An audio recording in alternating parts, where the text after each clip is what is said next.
3, 2, 1. The boxing voice for the voice of the people. You're listening to the Boxing Voice.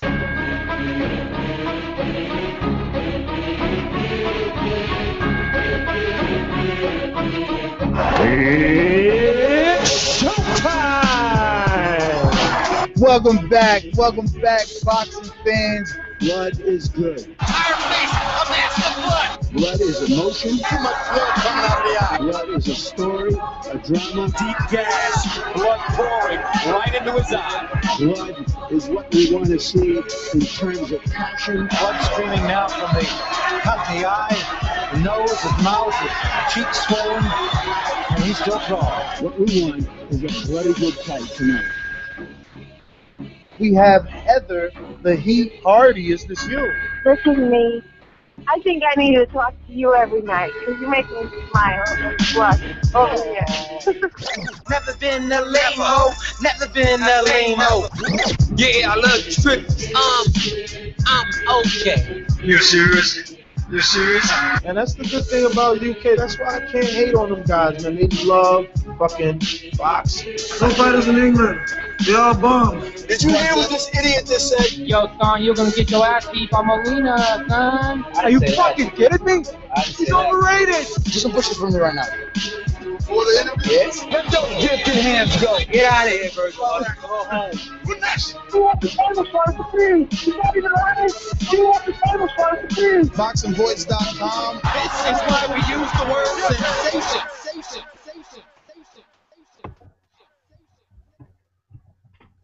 All right, everybody.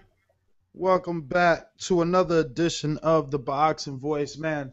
What a good time to be a boxing fan. Such a great weekend of fights, man. Oh, wow. Gamboa Crawford lived up to the hype.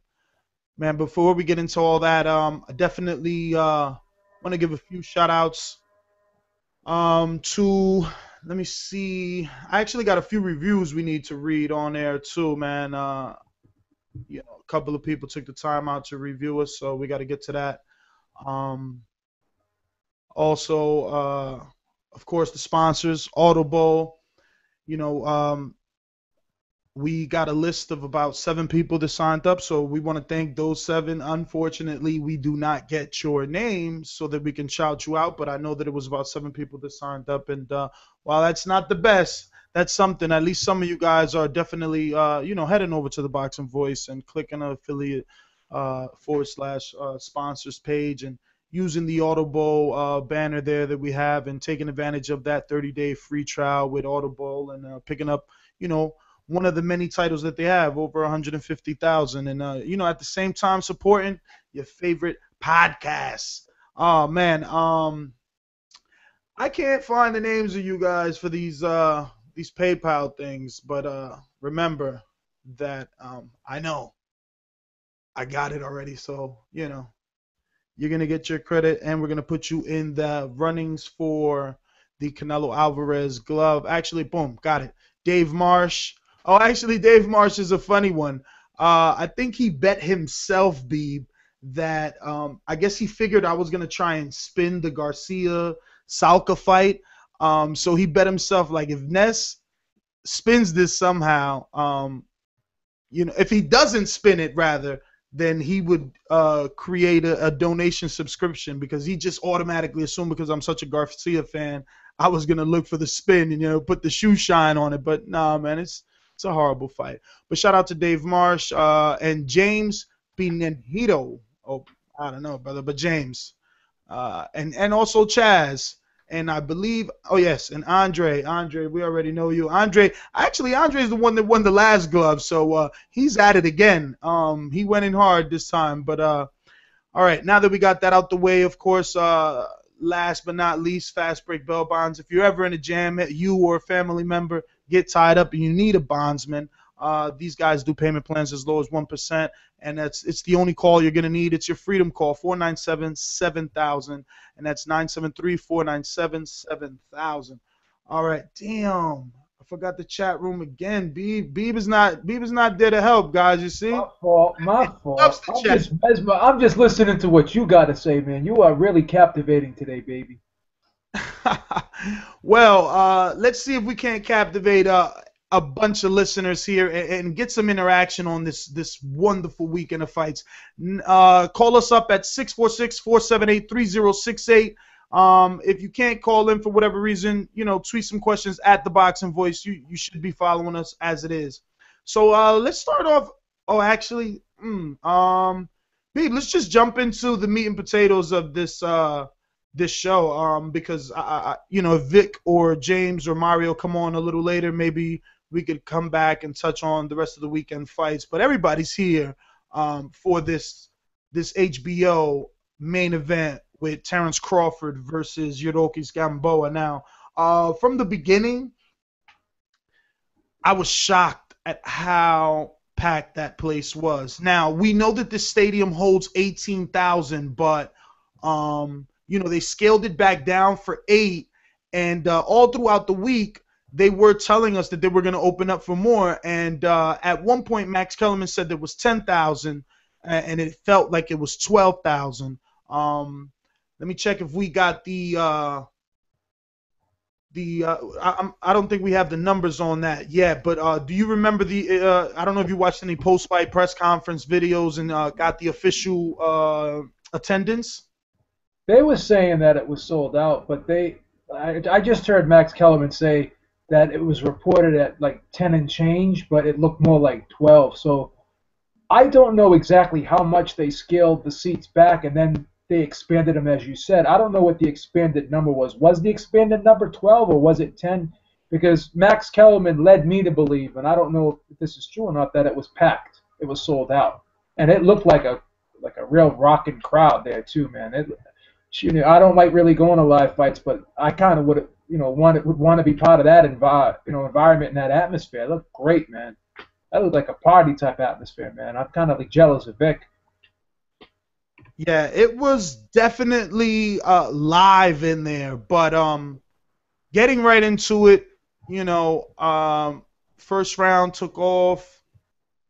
I thought Crawford was using it as a feel-out round, but at the same time, a lot of credit, of course, has to go to Gamboa because the speed difference was evident. And, normally we get on here and we bash HBO for their commentary and stuff like that, but I thought they were pretty good last night. Right away, I can't remember who. I think it might have been Roy Jones, gave us the comparison of the fact that these Cuban fighters and these amateur fighters are so good because they're used to fighting 3 and 4 rounds. So that's when they're at their best. And I believe that this is when Gamboa was at his best in the first 3 rounds, while I gave Terence Crawford the second round. Now, I won't. It was a swing round. It was definitely a swing round, and you were well in your rights to do that. Yeah, and I wouldn't argue with anyone that gave it to exactly. Gamboa, but I gave the fourth. I gave the fourth to Crawford. A lot of people gave the fourth to Gamboa. I gave the first 3 to Gamboa, but I gave the fourth to Crawford because I thought Crawford was outboxing me in the beginning of the round. And then they had some exchanges, and Gamboa did land some good punches in that exchange, but Crawford's punches were the ones that were pushing Gamboa back. But go ahead and finish your point. It was really just that. I thought that in the second round, Crawford started to find a little bit of the range while he was still in the orthodox stance, and especially towards the end of the second round is where I felt he took over just a little bit, and really I gave him the nod, and this was a time where I'm thinking, like so many of the listeners that call in, and I was saying, well, damn, Crawford is landing the hardest shots in this round, but he was also just as active, if not more active than Crawford. And also Max Kellerman said he thought that the second round was tight, but he gave the edge to Gamboa. So this is definitely a swing round, not only in your mind's mind, It was mentioned as a swing round, too, by Kellerman. I mean, up until this point, we're in the second round. What was your thoughts? I don't want to move along too fast because this is the bread and butter. So, okay, what was your thoughts of the first and second rounds? I'm going to be perfectly honest with you. I felt as though, I think the same way you did, and I don't want to speak for you, that Crawford was just biding his time, kind of feeling his way through the fight and easing his way into the fight, because we've seen Crawford do this before, kind of slowly work his way into the fight, not always a fast starter, try to get a sense for what his opponent's going to throw at him. And one thing that I want to bring up is I went through the pluses and minuses and who had the advantages in certain areas. I think it was Thursday. That's exactly Thursday's show. And one thing that I have to say that I think I missed when I was breaking down this fight was the foot speed. I think the hand speed's pretty closely comparable, pretty even in my opinion. But I think the one edge that Gamboa does have is the foot speed. And you could see that Crawford could touch him with the jab from either side, southpaw or orthodox. But the problem was when he was in the orthodox stance, if you notice, he couldn't get the right hand off. And I'll explain to you why, and I think Max Kellerman alluded to this. Obviously, Kellerman said this, and I'm going to kind of piggyback off what he said and maybe elaborate and put my spin on, the thought that he had. Now, the jab, when he was jabbing out of the southpaw stance, he had his power hand in front. But the thing is he was jabbing and he was hooking off it. That's great. But the thing is when he was jabbing Gamboa with that strong hand, he was able to kind of stop him, freeze him, because that was a thudding type jab. It was a hard jab. It was almost like a power punch, the jab. And when it was being thrown from the orthodox stance, Gamboa was getting hit with it, but he could take it, and he was still coming forward. He was still using his ambush attack, his darting in and out. But because when he switched southpaw, he was actually freezing him in his tracks with the right jab, and he was hooking off it, as Kellerman said. So then you had Gamboa kind of thinking about the hook, because the hook was the punch that was hurting him. So he was thinking about the hook. So while he was, occupied thinking about the hook, then you were able to see Crawford land a straight left hand. But from the orthodox stance, I just think Gamboa was able to deal with the jab. Obviously, he was getting hit with it, but it wasn't enough to freeze him in his tracks. It wasn't enough to make him uncomfortable. It wasn't enough to stop him from darting in and out using his ambush type attacks. Whereas from the southpaw stance, the jab, the power hand was in front, and the jab was able to stop him. So Gamboa would think twice before he'd spring in, and there was a little bit of that hesitation, sort of like when you touch the hot stove. You don't want it, you pull away real quick. He would be like this, and he would pull out real fast. In other words, he wouldn't stay in there as long once he started feeling the power. So it was a really, really great tactical move by Crawford to do that, and it's something that I didn't see coming. I thought that the foot speed and the hand speed would be pretty equal, but I was wrong. Gamboa's foot speed was the difference in this fight early on, and that's why he was able to get in there and shoot that right hand in there quick. But he was starting to become, I think, a little repetitious with the attack, and that's how Crawford kind of dissected him as well. Dealing and being able to process the fact that he was being repetitious, kind of doing the same thing over and over again. Mixing a body shot here and there, but for the most part, he was really relying on the right hand in this fight. So that's how I kind of summed it up. And I was impressed with Crawford because he showed us a little bit of everything. He showed us the intellect, showed us the adaptability, showed us body punching, showed us southpaw, showed us orthodox, showed us a phenomenal jab from either side, and showed us something that I have said many times in the past that a lot of fighters aren't able to do. He hooked so beautifully off that right jab without a hitch, without a torque, and Gamboa had a hard time stopping that right hook. And from that southpaw stance, as the fight went on, he had a hard time stopping everything. So, what are your thoughts? Am I on point here or no? Yeah, I mean, I kind of completely agree with almost everything you said, except for Gamboa being repetitious with his attack. I don't think it was that. I think that very early Crawford realized that Gamboa couldn't hurt him. While there were times where Crawford was hurt by Gamboa, he still felt that he could not be hurt by him, because I'm not 100% sure if in that 9th round, which was also the final round, was Crawford really hurt as much it was him stepping backwards while taking a step backwards, placing the foot wrong on an already wet mat, which proved to have numerous slips in this fight. So I wasn't sure, because as soon as Gamboa thought Crawford was hurt, he rushed Crawford, but Crawford was still able to throw that counter right. And he kept throwing it, but he was never landing. But he was throwing it so much so that he was hooking Gamboa, and then at the same time, kind of having him in headlock, putting him in position, tying him up. Yeah, putting him in position. I don't know if Crawford was ever really hurt by Gamboa, and he was buzzed. I think he was buzzed. I don't think he was hurt where he was, separated from his faculties, because as you said, he recovered very quickly. I just thought he was buzzed for a quick second. Nothing to the effect of how Crawford was hurting Gamboa. And I just want to briefly touch on one thing here. People kept saying Gamboa is still is a featherweight. That's like saying Manny Pacquiao is still a flyweight. I mean, did you guys think he was going to stay at 126 forever? Let's just face it. It's not the fact that Gamboa is not a lightweight. You know what it is, really? It's Crawford is virtually a junior welterweight. He's just that big, and he's that strong. So, I'm not so sure how long he's going to stay at lightweight. If it's going to be a year, maybe 2 years. But I think a move up to 140 is inevitable, in my opinion. And I'm going to say something else that may be controversial. I think Gamboa has a better than average chance to beat anyone at lightweight. Any of the other champions at lightweight. He just can't beat Crawford. It's not the fact that Crawford was just bigger than him. He was better than him. He was a better fighter. He just had more tools, better skilled. It wasn't the fact that, okay, this wasn't just all about size. This was about skill. This was about switching things up. Do you think if Brandon Rios was fighting Gamboa, do you think Brandon Rios would switch to southpaw? Do you think he would switch things up? No, he would be doing the same thing round after round, and he's a lot bigger than Gamboa too. So, I picked Gamboa to beat Brandon Rios, but that wasn't because of the size. I don't care about the size.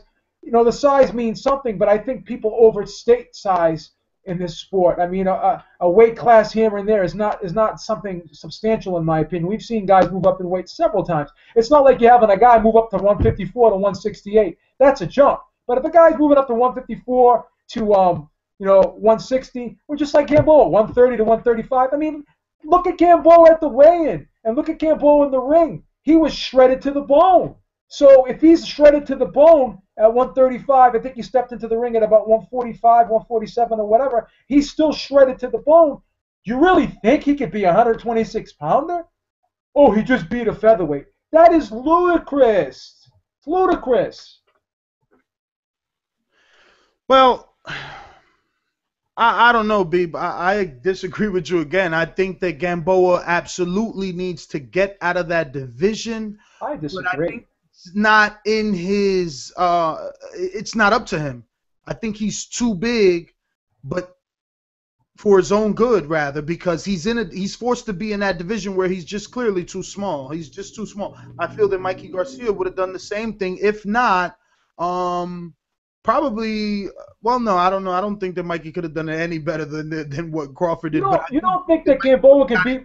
You don't think Gamboa can beat Omar Figueroa? You don't think Gamboa can beat Miguel Vasquez? No, he really? Absolutely cannot beat Omar Figueroa, and I'm going to tell you why. Because Omar Figueroa can take punishment. Okay. So he would walk Gamboa down. Gamboa showed you fatigue after the 5th round. He was tired. I respect your opinion. But I disagree. I think Gamboa is still a great fighter. I think he still has a style that can pose a lot of problems for a lot of fighters. I just think Crawford is just that good. That's what I've said before the fight. I wasn't taking anything away from Gamboa. People thought I was, downgrading Gamboa. No, I just think that this kid Crawford is that good. And I said it before the fight. And I said the kid could punch. I said the kid could do it all. And he did do it all. And people are going to downplay it, and they're going to say he was too small, Gamboa was this, Gamboa was that. But Gamboa showed you in those first 3 rounds that he's a world-class fighter. Man, first round, because in the 2nd round, Crawford, to me, won that round. Okay. And I can respect that. Like I said, I didn't agree with you that his attack was repetitious. I just felt that the speed was. Well, I think he was looking for the right hand too much, and you know what happened when Crawford switched to southpaw? Obviously, he was moving away from that right hand, but Gamboa kept throwing the right hand, and he kind of didn't throw the hooks as much, didn't do the body attack consistently. I think he was just really hammering home the fact that he wanted to land that right hand because he was able to land Crawford and snap his head back a few times early on. So he kind of stayed with that. That's what I thought. I thought he was going for that right hand a little too much, and I think he didn't get away from it at all. Whereas Crawford started seeing that he couldn't land his right hand. What did he do? He started throwing right hooks from the southpaw stance. So, I mean, one guy I felt adapted better than the other guy, in my opinion. I don't know. I mean, Crawford showed you when he walked Gamboa across the ring. And tell me one time that Crawford landed flush shots and didn't drop Gamboa, because every time they opened up and they both landed on each other, Gamboa went down. Whenever they didn't open up, Crawford would have to do damage from the outside, couple jabs here, working to the body, which he did tremendously. He worked to the body from the beginning to the end of that fight, especially when he switched southpaw. That left hook to the body was landing. Man, he just looked really good, really good. And you know what I like about him? You know, he's not the greatest interview. Let's just be realistic. We've had him on here. He's not the greatest interview, but he does have machismo. In that third round, you know, at the end of the round, there was an exchange between both of them. And, you know, they both landed. Crawford definitely got the better of it, in my opinion, but they both landed. They both went at it. They both, I believe, landed left, right. And Crawford stood there and just kept bouncing, and then Gamboa stood there and kept bouncing, and they stared at each other. He was having fun. It was awesome. He was having fun in there, man. Yes. It was getting me into the fight. It was pretty much like that the entire fight. Like, there was always something. In one round, I wrote it down, but I can't remember. In one round, Crawford wanted to do it again, like kind of look at him after the round, and Gamboa just like kept walking. But Gamboa had got the better of that at the end of that round. I'm gonna find it because I wrote it all down. But man, this was just such a good fight. And you know what I liked? You know what I liked about last night too? I thought Kellerman was at his best. That was the best I've ever seen Kellerman, because during one of the exchanges, and I loved what he said to Lampley. You know, they were Crawford and I think it was the fourth round. I know where you're going with it. And then Lampley kept saying, Crawford's landing this guy. And then Kellerman jumps in and says, Jim, are you missing the punches that Gamboa was landing too? What's going on? You know what I mean? And he kind of checked Lampley in a subtle way, in a tactful way. And I like that he did that, because Kellerman was calling the fight both ways last night. He wasn't, you know, drinking the HBO Kool-Aid. Obviously, Crawford was the house fighter for HBO, and you know, Kellerman was giving Gamboa credit. He was saying Gamboa did great, and he was calling it, you know, the way he saw it. And he wasn't just jumping on the Steve Weisfeld scorecard, because he said the same thing you said. He goes, well, I don't know, Jim. That second round was a swing round. Could have went either way. So, you know, Kellerman did a great job last night. Roy Jones didn't do too bad either. But Lampley, was doing his usual by himself. I mean, Lampley's just horrible. I'm sorry, I can't. I agree with you. This was a shining moment collectively for them. They did. Yeah, collectively. That's the operative word. Collectively. I guess it was easy also, you know, shout out to the fighters, because I guess it was easy. It was basically two A-side fighters in there going up against each other, regardless of the politics in boxing and where Gamboa is at. Still, he was an undefeated fighter last night, and he showed his talent. He showed his talent, but I feel bad for him, because I feel that he would suit so much better in a lower division. He was stretching here. He was really stretching. Let me ask you this, though. Crawford came into the ring weighing 151. Close to 54, yeah. I mean, well, this just tells you that Crawford's going to be a junior welterweight before you know it. Well, let me ask you this. Do you think Gamboa's going to drop down to 130 in his very next fight, or do you think it's going to stay at 135? What's your opinion on that? Well, Gamboa just lost on HBO, and they were already kind of like saying that he's been, you know, like they gave everybody the information. They said that he fucked up and got into problems with Bob Arum and Top Rank, and that he's with 50 Cent and he's been inactive. So I don't really know if they're going to invest in him again. I would hope that they continue to bring him on. I don't know. What weight class, though? What weight class do you think he returns at? Maybe Samson Lewickovic, you know, grabs him up. uses one of those Lou DiBella HBO dates to get him back on versus Javier Fortuna at 130. So you think he's going right back down to 130? You don't think he's going to be a 135-pounder moving forward? Oh, no, I most definitely think he's going to stay at 135 that's what they're going to decide to do, but I think that he should go down. He's just too small for the division. He's too small. I mean, at 135, he doesn't beat Miguel Vasquez at all. I think so. I think Omar Figueroa probably, bowls him over. Too small. I mean, they're all good fights, and I can't say unequivocally that Gamboa would win, but I would favor Gamboa. I would pick Gamboa against both men, and I just really would. So you don't think that he showed that the reason that fight looked that way was because he was the smaller guy? No, because I think Crawford is not really a lightweight. I think Crawford is a junior welterweight. So I think you had a lightweight in there with a junior welterweight. Actually, junior welterweight, 140. Okay, I'm sorry. Yeah. So you had a guy that what did Gamboa rehydrate to, like 141 or 143 or something like that? I can't remember. And then I think they were 10 pounds apart fight night.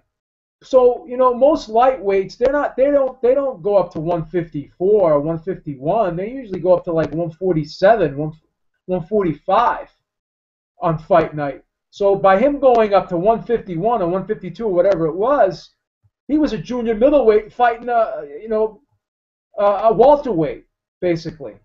Or he was like a junior middleweight fighting a junior welterweight come fight night. So I don't think Gamboa is too small. And maybe he's not the tallest guy in the world. He's 5'5", 5'5.5", whatever. Pernell Whitaker was 5'5.5". He fought at 147. So, I mean, I don't think Gamboa is necessarily small. He's just not a tall, lanky type guy.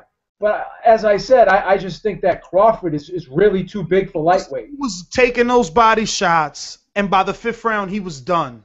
But I don't think that a Vasquez or a Figueroa is as big as Crawford. I think Crawford is the biggest lightweight in the division.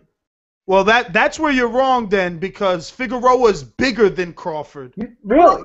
Huge. It doesn't seem like that to me when I look at both of them. Man, I don't know, dude. I don't know. I know that Gamboa is very talented, and his agility, as you can see in those first 5 rounds, he was very sharp, but he had to lunge in. So a lot depended on the speed. That to land those right hands that he was landing on Crawford, he was darting in and then darting out. And then eventually with that body work, Crawford was catching him with uppercut. This man landed uppercut, left hook combinations. Left uppercut, then left hook. You're not even supposed to do that. You got to be super fast. And Gamboa is already naturally fast. So it's not that Crawford was any faster than Gamboa. It was that he slowed him down with that attack to the body. He couldn't take that attack by a bigger man. All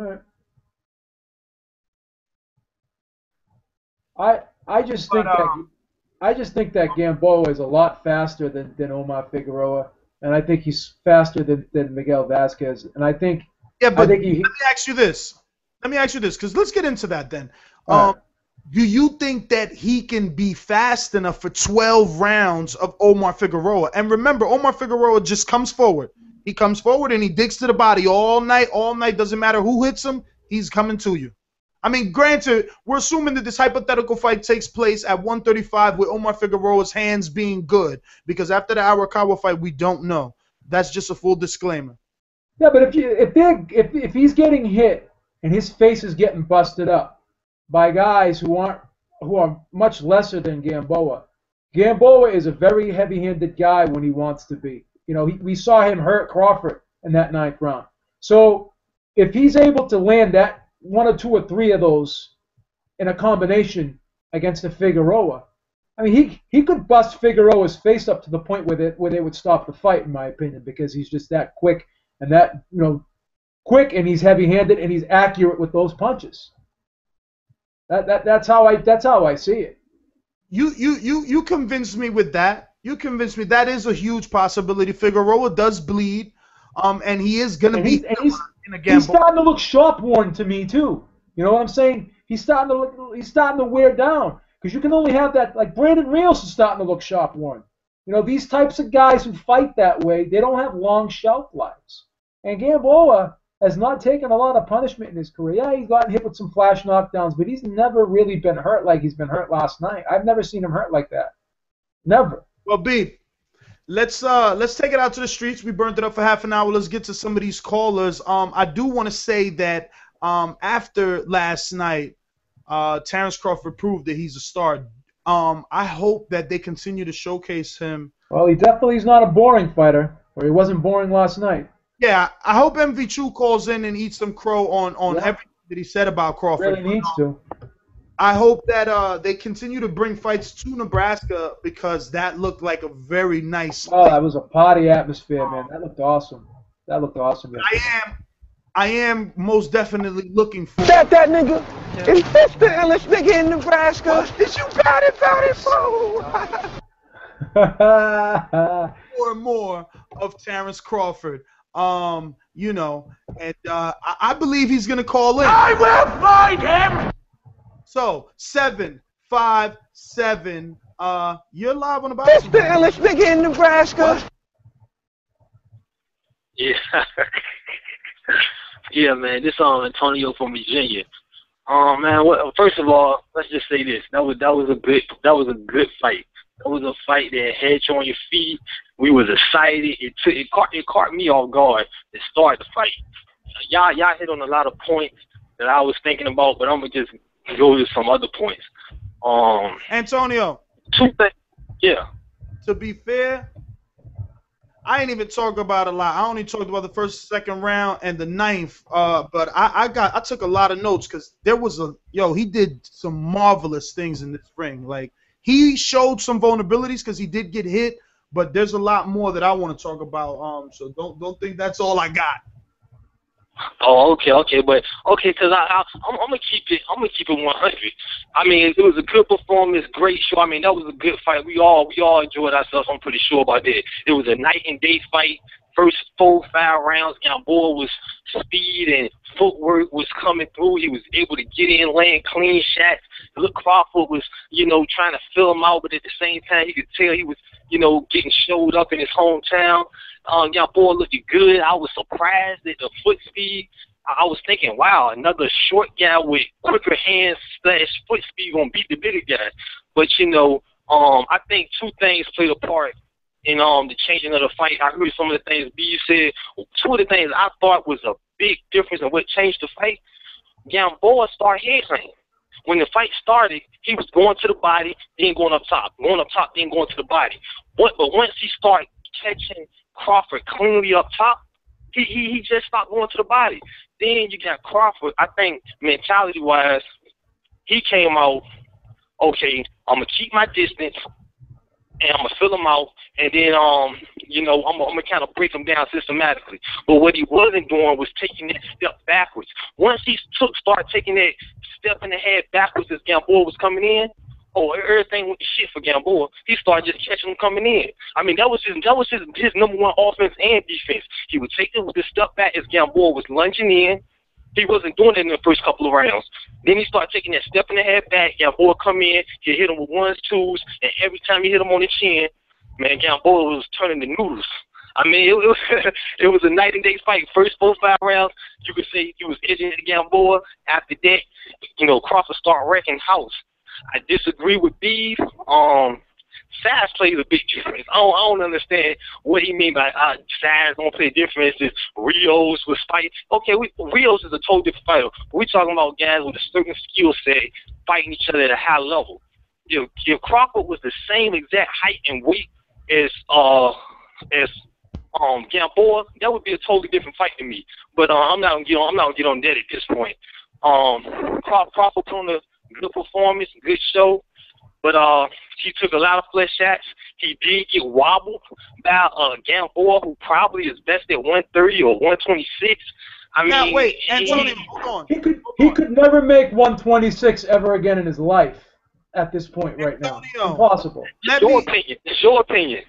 Antonio, let me make 126 healthy wise. No way. Wouldn't be healthy. Antonio, Fighters grow, man. They grow. Which round did you think he was wobbled in? You talking about Terence Crawford? Yes. The last one. The ninth. Now that's what I talked about. Yeah. Now, are you sure that it was a wobble and that he was hurt, or wasn't? Because remember, they all kept slipping on the Tecate sign. Hold on. No. I just watched the fight before I came up here. So did I. Oh, Crawford admitted it. Crawford admitted he was buzzed. Crawford said he was buzzed when Kellerman asked him. Yeah, he said he was buzzed. He got hit with the right hand on the jaw, and his legs, did noodle dance. And if he wasn't hurt, he wouldn't have held on for the next 2 minutes. But he recovered quick, though. He did recover quick. He was a little hurt quickly. And he said that at the end of the fight. He said he caught me with a good shot at the end of the fight. Yeah, he did say that. But I guarantee you Gamboa cannot make 126 ever again in his life.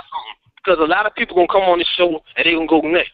But like I said, to me, when you talk about guys' size, you guys not only look at the weight, but you got to look at the guy's height, and you got to look at the guy's arm length. It was a little harder for the other guys. Yeah, but Crawford won this fight. Crawford won this fight because he made a tactical move. He made a tactical change. If he didn't make a tactical change, he wouldn't have won this fight. So he didn't just win this fight because he was bigger. He won this fight because he was better. He had more tools. He's a better boxer than Gamboa. Man, he's a taller boxer. He just took a step backwards, man. He took a step in the head backwards. He made a tactical move. It was tactics. He didn't just go in there and maul him and run him over and bully him. Every time he got clipped, he was on noodle legs, man. And so it was a night and day fight. Once he started taking that step in the head back and started catching him coming in, Gamboa was done. That's tactics, though. That's tactics. That's not just size. That's tactics. That's tactics. Hey, I agree with Antonio. The size definitely had a lot. But it wasn't. We're gonna find out. Hey, Ness. Yo. Hey, Ness. Could he get in the ring with Keith Thurman tomorrow? Which you think Crawford could go 10 rounds with Keith Thurman? Because I mean that's the type of size difference it would be in the ring. I mean it'd be a different size and power, man. Like I'm one of them guys. I enjoyed the fight, but I know what I'm watching. I'm watching a guy who has certain dynamics and size and height that he uses to his advantage against a smaller guy who don't have the power to hurt him like. Well, we've seen short guys. We've seen short guys beat tall guys before. Smaller guy.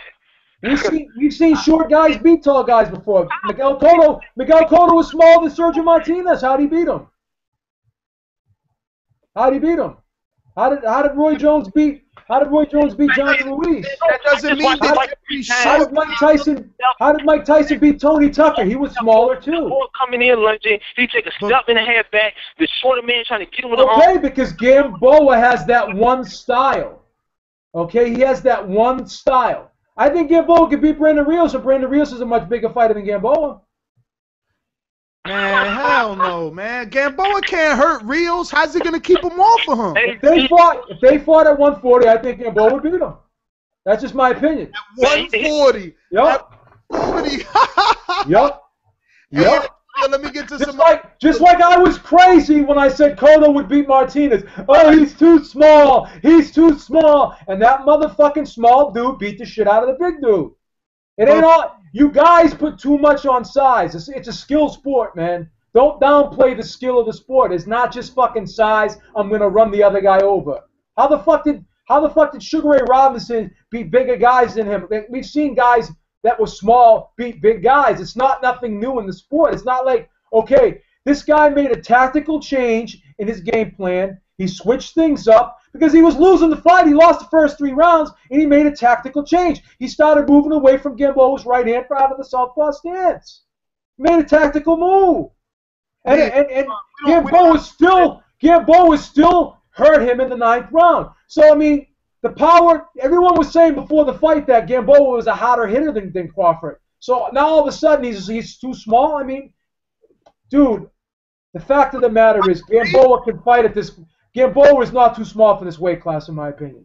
But you're gonna get people that viewed it and felt that he was too small now. You can't expect them to think that he was too small before. They thought he would transition well. And just because Miguel he was just a better fighter. That every Is Crawford a better boxer than him? Is Crawford a better boxer? Yeah, what? Yes or no? Is Crawford a better boxer? Stop. What you want me to stop talking about so that I can answer your thought? Is Crawford a better boxer than him? Yes or no? I think that Crawford is. I picked. Okay. Look, this is ridiculous. I picked Crawford, and I picked Crawford because I thought Crawford was a better boxer. I thought he was a more skilled fighter. That's why I picked him. I didn't pick him just because he was bigger. I don't pick a guy just because he's bigger. If he's not skilled, then I don't think he's going to win the fight. You could have all the size in the world. If you can't use your size, then what good is it? Well, by just saying he won because he was bigger, you're taking away from the guy's skills. That's all I'm saying. No one is saying that, but you have to learn to comprehend that if someone feels that the size was an advantage in this fight, that's their opinion. Okay, I just disagree with it. I think it's being overstated. 856. 856. That's the illest nigga in Nebraska. Yo, what up, B? What up, Ness? It's Chris from Jersey. What's going on? Chris, what up? Ain't shit, man. Great night of boxing. You know, I'm an HBO hater, so I got to give props to HBO. 2 weeks in a row, they put on some good fights. Well, actually, not 2 weeks in a row, but Top Rank had Lomachenko on the Golden Boy card. But it was a good card, and more importantly, I'm 4 out of 5 the last 2 weeks. I mean, they weren't difficult picks, but shit, I was having such a bad run. I'm happy about it. I don't care if it was easy picks or not. Yo, I gotta go with B, man. I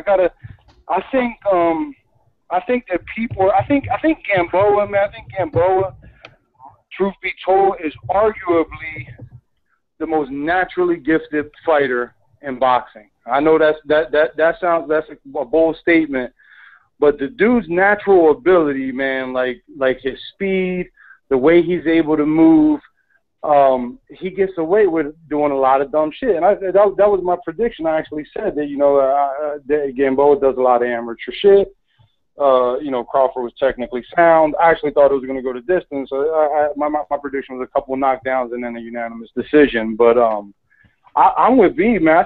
I think Gamboa is super talented, man, and I think Gamboa could probably beat anybody at 135, anybody at 130. I really feel that way. I think he'll wash Figueroa. I think he'll wash Vasquez. I really do. And I do too. And I'll say it now. People could say, "Oh, I'm gonna jump on this Crawford bandwagon or whatever." I think Crawford beats anybody at 135 or 140. I think you put Crawford in with anybody at 140. Maybe there's a couple guys that might give him a shot, but anybody on the top rank side, I think he'll beat Ruslan. I think he'll beat Algieri. I think he'll beat Herrera.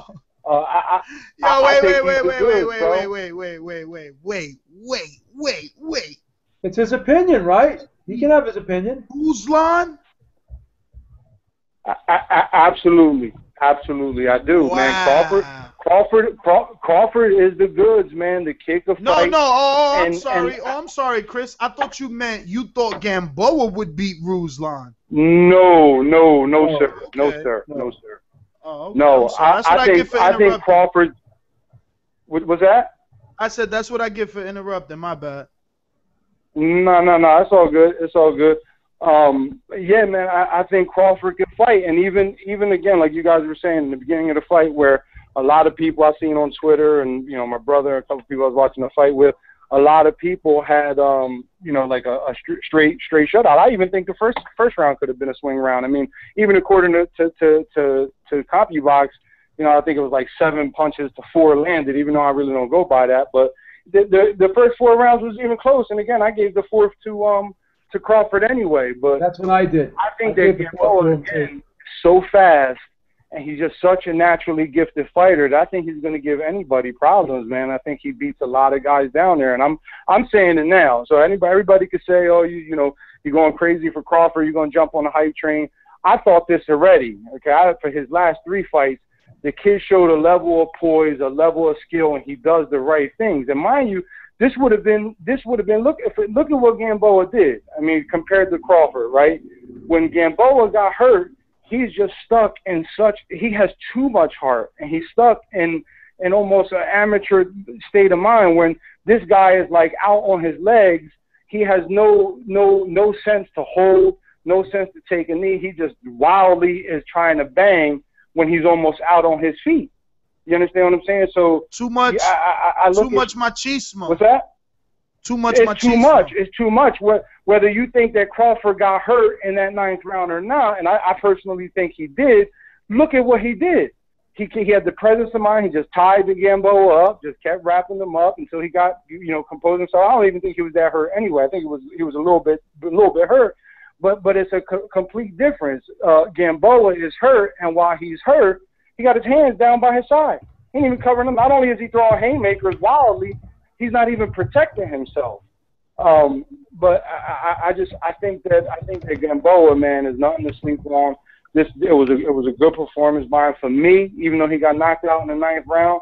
Like again, I hold Crawford in such high esteem that I think Gamboa is still going to be a big presence, man. I don't think he's going anywhere. Hopefully they can get him with somebody. I don't know at this point in the game if he could really change the stupid shit he's doing. When I called on Thursday, I said it was almost like, you got fighters, man, that are so physically gifted, like a Roy Jones Jr. was, that they can do shit that a lot of other fighters can't do, and that's Gamboa's. That's one of his problems. He can't do that kind of shit on the elite level against guys like Crawford, man. He can't do it. But I'm just saying it now. I'm bought in. I'm on this Crawford train. I think right now. I mean, look. I mean, he's fighting Gamboa in his first fucking defense, and Danny Garcia is fighting Rob Salkin. Hold on. But remember, this is Danny Garcia's 5th defense. 5th. And he was never supposed to be champion. Just like Crawford, he earned it because Crawford went and got that shit over there in Scotland. But, don't be downplaying Rod fucking Lightning Salka. Nah, and you're right. I'm not going to knock Danny because of what he's done. He's put in his work. Danny put in his work. He fought the tough fights. And the reality is, and even though I don't like it, I'm not making excuses. I don't like it. But kind of reality is Danny's first soft touch in I don't know how long and how many years. I'll tell you since when. But even still. Since about Ashley Theopain. After that, you could check the resume. He fought every name out there, from Nate Campbell to Kendall Holt to fucking Kendall Holt, no doubt. To Amir Khan, Lucas Matisse, Mauricio Herrera, Ashley Theopain. He's fought a lot of guys. Yo, and you can people can say what they want, but you can add Eric Morales in there too, because not for nothing. Oh yeah, I forgot about Eric Morales. Life and death. He was life and death with Marcus Maidana. So you know what I'm saying? Like, but people are gonna say he was old and washed up, but he was past his prime. But he was just blood and guts with Marcus Maidana, and Danny gave him that work. But I'm going off topic again, man. I think that Yuriorkis Gamboa is an amazing talent. I think you've seen 2 fighters last night at the highest levels of the sport. And again, come on, to me, Figueroa ain't got shit for Gamboa. I'm sorry. I think he'll be too fast. There is some conditioning problems, like you said, but I think that was more so to do with Crawford and his timing and his body shots. But I do, man. I think that Crawford, you put him in the ring with pretty much, I think he beats Danny Garcia. I put it to you like that. Danny Garcia is the junior welterweight champ, the Lanier champ. I think in a 12-round fight, I think Crawford washes Danny Garcia. Yeah, I don't know about all that because Gamboa definitely caught Crawford, and Danny punches way harder than Gamboa. But, Chris, let me get to some other callers, and I will tell you this as far as Figueroa Gamboa. As my boy Big Nick on Twitter says, and that's at NRG_pop, you got to remember that a good big man beats a good little man. It's been proven time and time again. If skills are equal, size matters. So after such a long wait, we finally got our guy. Fighting out of Phoenix, Arizona, Boxing fans, here's Jameson. What's up, buddies? Yo, for real though, I agree with Beeb over there, man. I just don't think you should be sleeping on Gamboa. I thought we just saw a great Terence Crawford. Like you said earlier, man, I think a true champion emerged. I thought he was hurt more than once in that fight. Towards the end, he was definitely, I think, in the 9th round that you guys were talking about. Definitely think he got rocked, but I think he also got rocked in like the 3rd or 4th. He might not have been, I guess, I don't know. I think he definitely took some shots, and he showed that he has a chin, he has heart, he has will. He's able to make adjustments. I was super impressed when he was able to switch to southpaw and outbox Gamboa, and he did it so well. Like you could see in spurts where, like, a lot of times if you switch your position to southpaw or something like that, even if you're comfortable in that, the moment Gamboa started coming forward and landing shots on him, he never went back to his orthodox stance. A lot of fighters, when they're getting backed up or they're on the defensive, they like to switch back to where they feel most comfortable, which is his orthodox, and so he could start winging heavy shots to try to get Gamboa off of him. What I don't know if you guys noticed, but I saw when he would get backed up and Gamboa would start landing combinations, he never retreated from the game plan. He knew that the southpaw was giving issues to Gamboa, and I just think last night that Crawford just really emerged as a superstar in this sport. Maybe not in terms of popularity, but to me, in terms of, you know, the proverbial pound-for-pound list, I'm not going to put him on there yet, but I definitely think he's that type of talent. And just because what happened last night with Gamboa, I don't think we should sleep on Gamboa either, because Gamboa showed that his hand speed would be an issue for anyone in that division. I think that he has power, but to me, he's like the lightweight Amir Khan, man. He's going to have that weak-ass chin, and if you could touch him on it, he will go down or go to sleep. So as long as he's able to stay offensive and control the fight and dictate his pace, this would be a fight for him to win. I definitely think he would give issues to Omar Figueroa. I'd probably pick him over Figueroa, to be honest with you. Me too. I think that someone like Miguel Vasquez would be really interesting because his boxing ability and his ability to kind of stay out on the outside. But I even then think that the hand speed of Gamboa would give him issues. Can Vasquez punch like Crawford, James? I don't think so. No, not at all. Not at all. So Vasquez would be that would be a unanimous decision. That'd be hard. But I think personally, he's moving up to 140. He said it to the boxing scene after the fight that he's going to probably vacate the title, move up to 140. I think a great feeler fight at 140, if Mike Alvarado can still make the weight, I think Mike Alvarado versus Terence Crawford would be a great fight to see where he's acclimated. Because I think that maybe he might be a little bit spent, but he's a great gatekeeper to see. Have Terence Crawford move up, fight him. Because I definitely think that Terence Crawford, I would pick Terence Crawford against Provodnikov. It'd be real interesting against Algieri. I definitely think that Victor Postal's there. I think there's a lot of good fights at 140 that I think would be challenging for him too. I want to see how he's going to do against someone that has good boxing ability and maybe in a good chin like Victor Postal.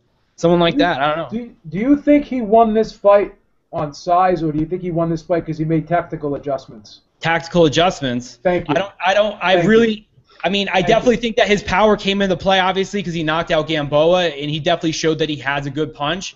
But he knocked him out with, like, he was rocking him with, like, hooks, and he was rocking him with, like, straights, and he was switching his feet.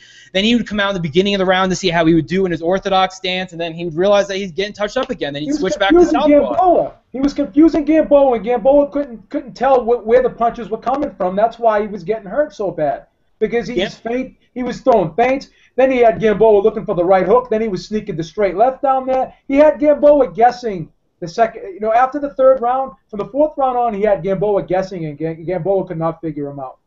That's why I think this fight was won because of tactical adjustments. That's what I think.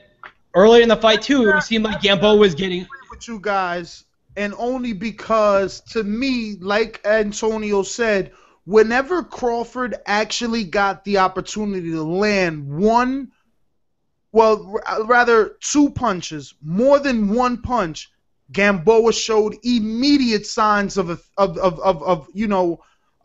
effect of that. Whether it was him wobbling, whether it was him doing a chicken dance, whether it was that he took a knee, whether it was that he dropped, whether it was that one foot came from under him and he almost did a backflip, the dude was always showing effects. Whereas when Crawford would get hit by Gamboa, he could stay composed and knew what to do. That's not true. And the effects weren't like they didn't look that way. None of Crawford's whenever he showed that he got wobbled or whatever, or that he was buzzed, none of them could be compared to how Gamboa's looks. Gamboa's on a scale of 1 to 10, 10 being him looking the worst after taking a shot. He probably got a fucking 7 or 8 in each one. But it was after that initial shot too, so I don't like in the first part of the rounds. I think what Gamboa did is he made an adjustment. I always say this to people: it's not about making an adjustment; it's about making adjustments. You got to make multiple adjustments throughout a fight, because the moment he does something, you're gonna have to counteract that. And remember that he could still do what he was doing when he was beating you. Gamboa couldn't switch up what he was doing. Exactly. So Gamboa was really successful when he was able to lead the fight, when he was able to come forward and he was able to get off first. But then all of a sudden you see Terence Crawford start throwing that jab out a little bit more and become a little bit more offensively. When he realized that Gamboa was so much faster than him, he started to counterpunch Gamboa, because Gamboa is very predictable. He just jumps in, then he jumps back out. The moment you see him, repetition. You'll start. If you watch that fight, a lot of times towards like the 4th and 5th round, when over and over again. Yep, Gamboa would come in, and even if he was going to feint, and he would try to feint on Crawford would take one step back to get ready for that counterpunch. He knew it was coming. Then he switched up to southpaw, and that really confused him. And I don't know, man. I thought that was a real good fight last night, though.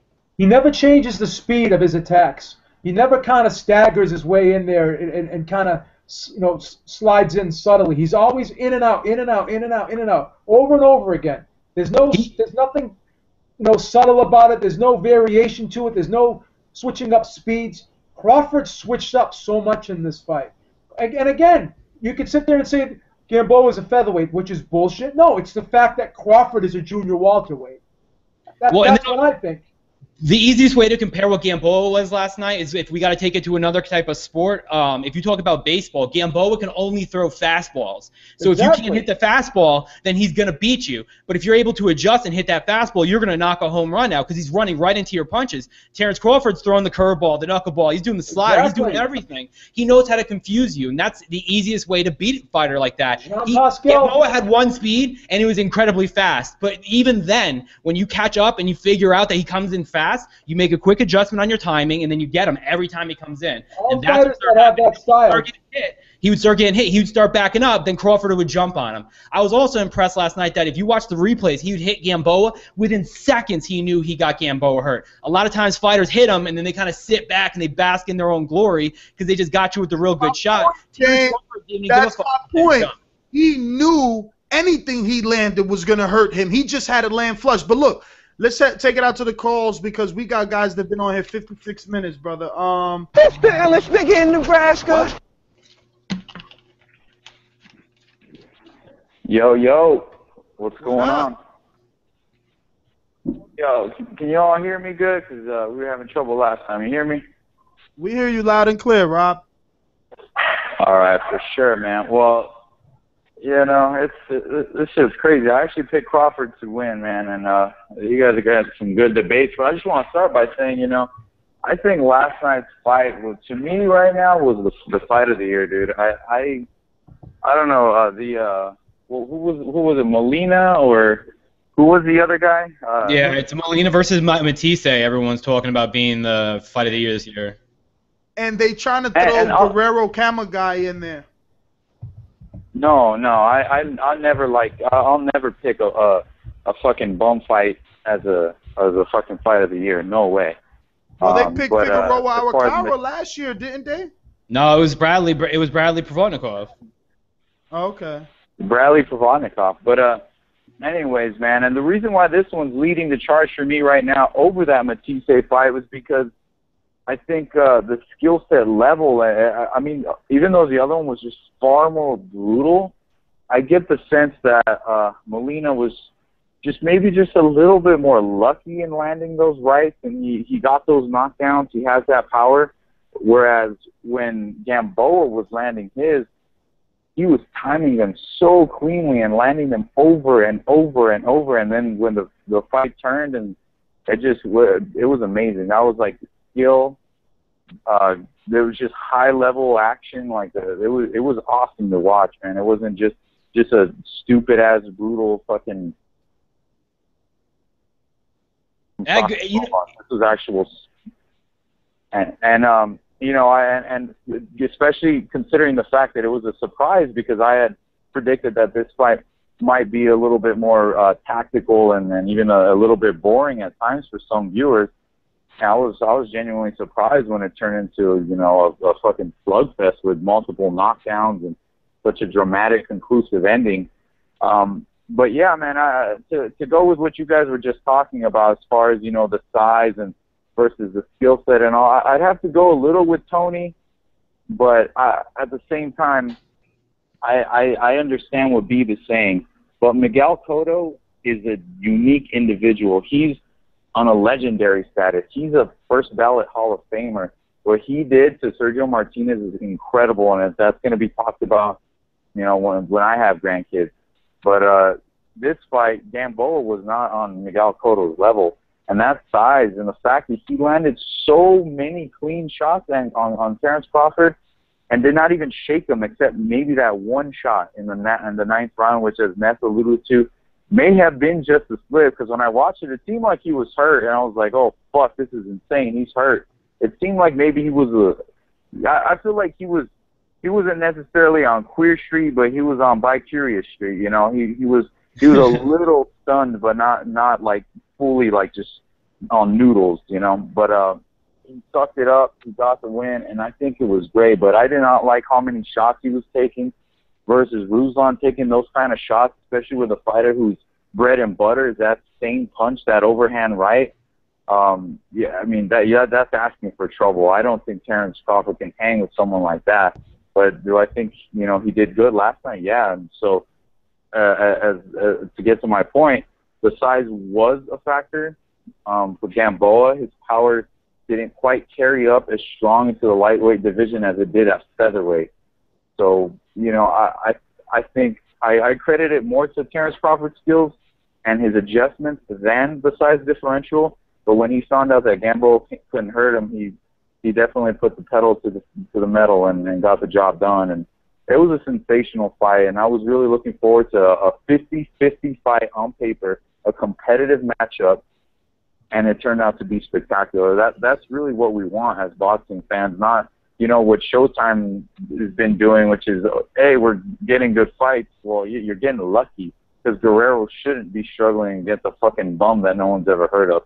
Danny Garcia, if he turns into the fight of the year against, what was that, the fucking lightning bolt or whatever the fuck, lightning bolt? Rod Spilka? If that's the fight of the year, there you go.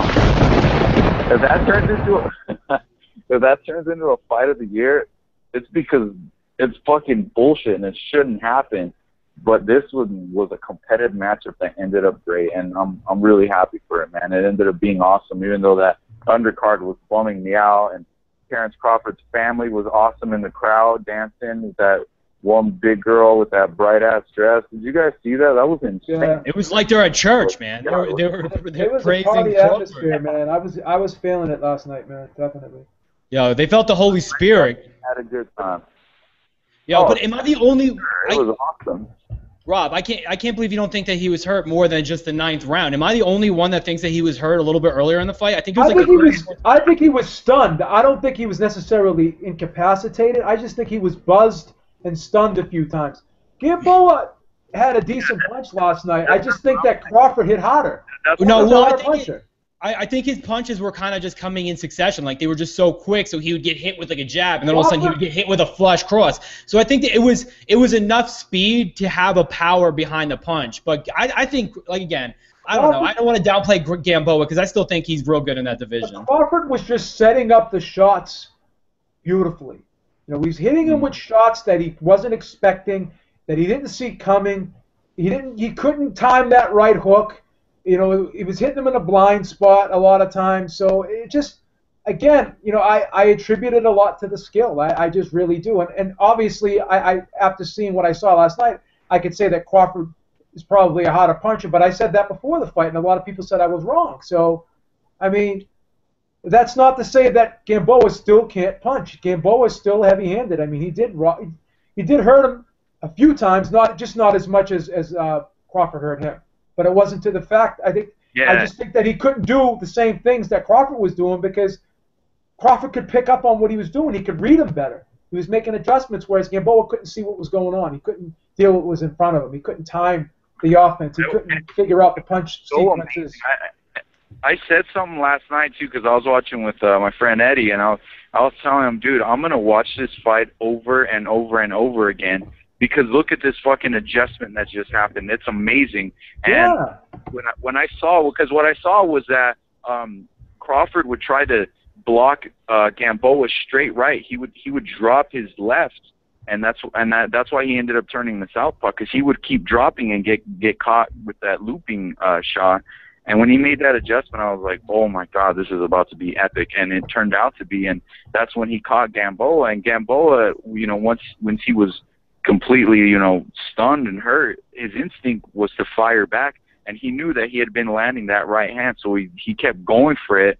But he went full retard on it and just tried too hard to land that right hand. That's what I said. The adjustment that he needed to make. And it was just a thing of beauty watching it happen and just seeing that skill set. And I was just wondering, like at the beginning of the fight, oh my God, is this going to be a robbery? Because it's the hometown and there's a lot of people here, and there was no questions left on the table. It was taken care of, and it was great to see someone like a Terence Crawford who really kind of came out of nowhere last year. And as I said before, he was on the Rios Alvarado 2 undercard, and people were booing him, and it was a slow fight and everything, and then to watch this, an insane-ass atmosphere in, Omaha, Nebraska, they've had one championship fight there, and that was amazing to watch, and a star was born, and I'm excited to watch him fight again. Yeah, but you guys can't be spoiled. You can't assume that that's how he's going to fight. I've been preaching about fucking Crawford for a long time, man. And the funniest thing is what I've been saying for the buildup of this fight. My first time watching him live, after numerous Top Rank streams that I've seen when he had fucking me and Ephraim too, because Ephraim used to talk about him when he had dreadlocks and shit. He was on Gamboa's undercard, but he is a boxer, and there's gonna come a time when he's gonna box like he did Klimov. But we as boxing fans have to learn to appreciate boxing for what it is. This shit is not real steel. You want that? Go rent a fucking Redbox DVD. This is boxing, and in boxing. That's also what I'm getting at too, Ness, was the fact what was so cool about it wasn't just the fact that he got the knockout. It was the fact that he made the adjustment and got the win. And when he fought against Bradis Prescott, yeah, it was boring, but he got the win, and that's what I appreciated more than anything. And I'm not as excited as I'm excited about the fight and how good it was, and I liked what I saw. And he was a winner because I also went to the Showbox on Friday and saw Errol Spence Jr. and I liked what I saw. It was a dominating performance. I like what I saw. I get excited about fighters, but I'm not so excited to the point that I'm ready to throw him in against killers. I think Danny beats him. I think Ruslan beats him. I think a lot of those guys, if he moves up in weight, he can't take those kind of shots. And I think there's a clear flaw. We don't know that yet, though. It's so much with those shots, We don't know that yet. But hey, Rob, let me get to good. some other callers here, brother, because we got a lot of people, man. We got some guys here. I'm trying to get rid of the people that have been on hold the longest. Let's begin, Nebraska. Hello? Let's begin, Nebraska. Hello? What's up, brother? Hey, what's going on, man? I'm probably going to be one of the only people calling in to eat my crow, but I'll do it. I have Gamboa.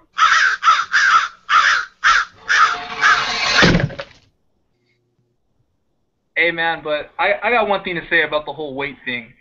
And, people are probably going to have different opinions on this, but I think at 126, Gamboa would beat that same version of Crawford. I don't know. That sounds like you're trying to backtrack onto your own pick to justify it. And it also sounds like something that I heard in middle school. If was a spliff, we'd all be high. Like if well, no, I feel like people are Crawford was getting cracked, dude. He was getting cracked hard, and I think at a more natural weight for Gamboa, I think that he would have dropped Crawford probably as many times as Crawford dropped him in this fight, because he was getting caught clean, just as clean as Gamboa was getting caught. Now with Crawford moving up, you know what I'm excited for? If he goes to 140, after my man Rod, the Lightning Spilka, goes through fucking Danny Garcia, they can match up, and Spilka's going to take his little title up at 140. I'm just fucking sorry. Yeah, but before you move on, what was that last thing you said right before James spoke? Oh, I was saying that Crawford was getting caught just as much as clean as Gamboa was, man. I thought he was getting hit cleaner. You're right. You're right that he was getting caught just as clean, because there was a lot of times where he landed that right hand, but he wasn't getting caught as much. Crawford landed at a 47%, dude. He threw 356, and I think he landed like 170 something or 80 something. He was killing Gamboa. What you guys were not looking at was that body work. Go back and watch this fight. How much body work he did from the beginning of the opening bell too. Even those rounds that he lost was because he was putting in body work.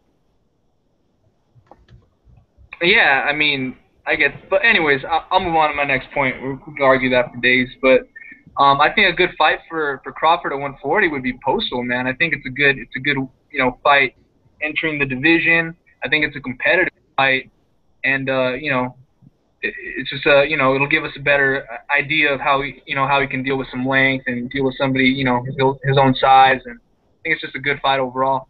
See, I think that Bob Arum would marinate that. I think that's a perfect marination fight right there if he's going to do that. That's why I think if it's going to be I think if it's anyone, because Victor Postal just kind of came onto the scene, so they want to see what they got with him. They don't want to fucking burn one out real quick. Why not? Build that up. I think, like I said, Mike Alvarado would be perfect if he can make 140 for fucking Crawford.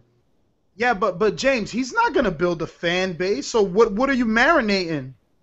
I don't fucking know. A white boxer? I mean, I don't know. I think for a marination, you need some sort of fan base or something. Like Postal, he would need to get a numerous showcase fights to be on the level of what Gamboa Lopez was. Those are fights that Bob Arum allegedly let marinate. You know what I'm saying? Like, Postal needs bigger wins than Adine. Yeah, but that's exactly why. I think they'd just be patient with it to see, because they've now actually got the strength over at 140, or they're building a 140 division. Why cash them all out right now? I'm not complaining about it, but I see it would be more likely for them, to me, it'd be more likely for them to sacrifice Mike Alvarado than Victor Postal. I would love to see that Alvarado fight. Give him Lundy. Lundy would be a good fight, too. Lundy's a good fight, but he'd knock Lundy out. Lundy ain't got no chin either. But, caller, thanks for calling in, brother. I'm going to get to some other calls. 773, you're live. It's the illest nigga in Nebraska. Yo, what's good? What up? Hello. Tony. What's up? Yo, man, wait, don't I got to give you some crow, my man? No, I don't think I made a prediction on this fight. What? Hello. Who would you have picked then? So it begins. No. So it begins. I think he's ducking it. Full disclaimer. There were way more Crawford pickers than Gamboa pickers Thursday. But go ahead, Tony.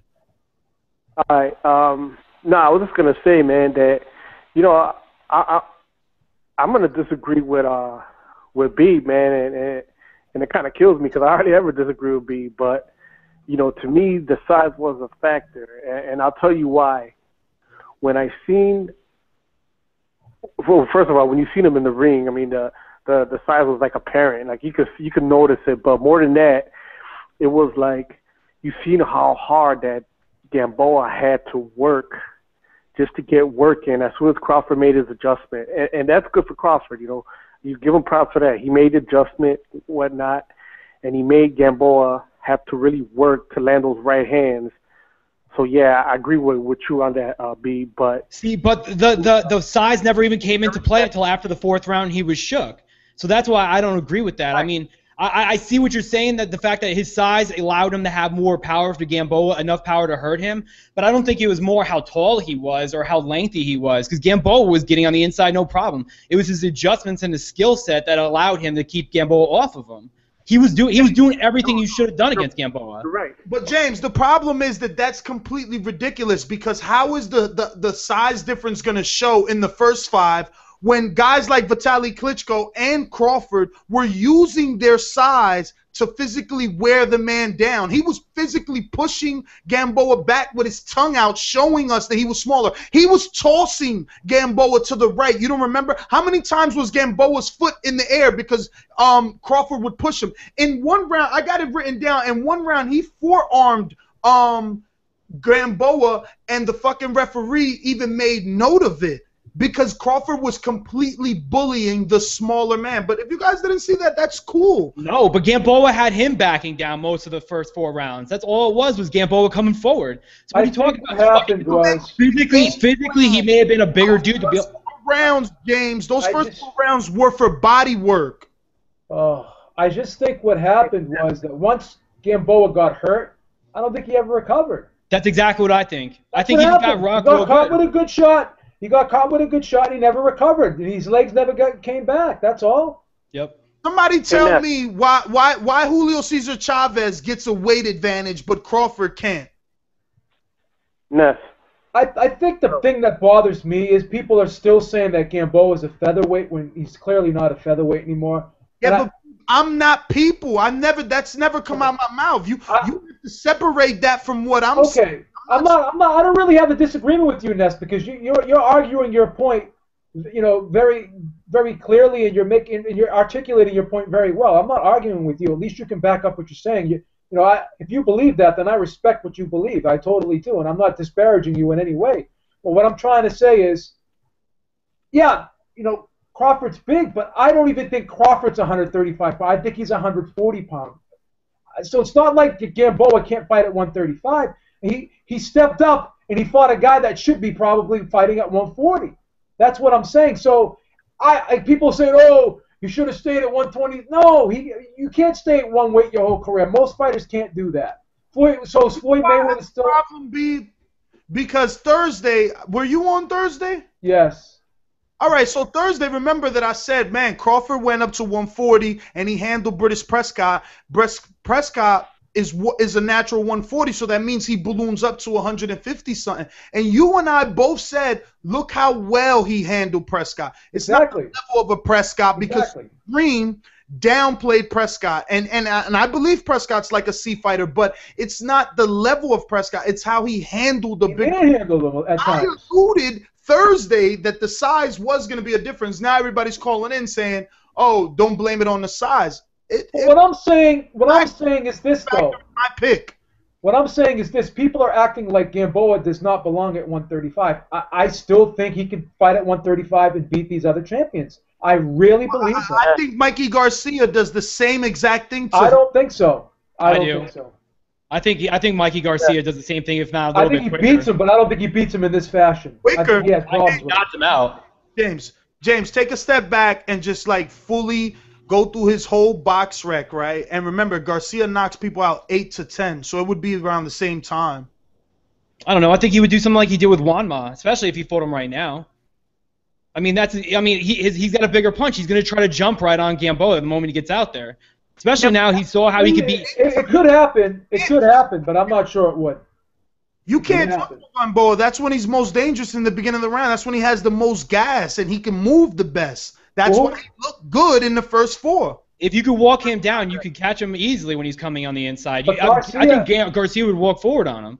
But Garcia's never fought at 135 before. Garcia's never fought at 135 before. I think chance to finish up, guys, because he started something over here and we went on our own little rant and left him on hold. I'm sorry, Tony. Go ahead. Go ahead, Tony.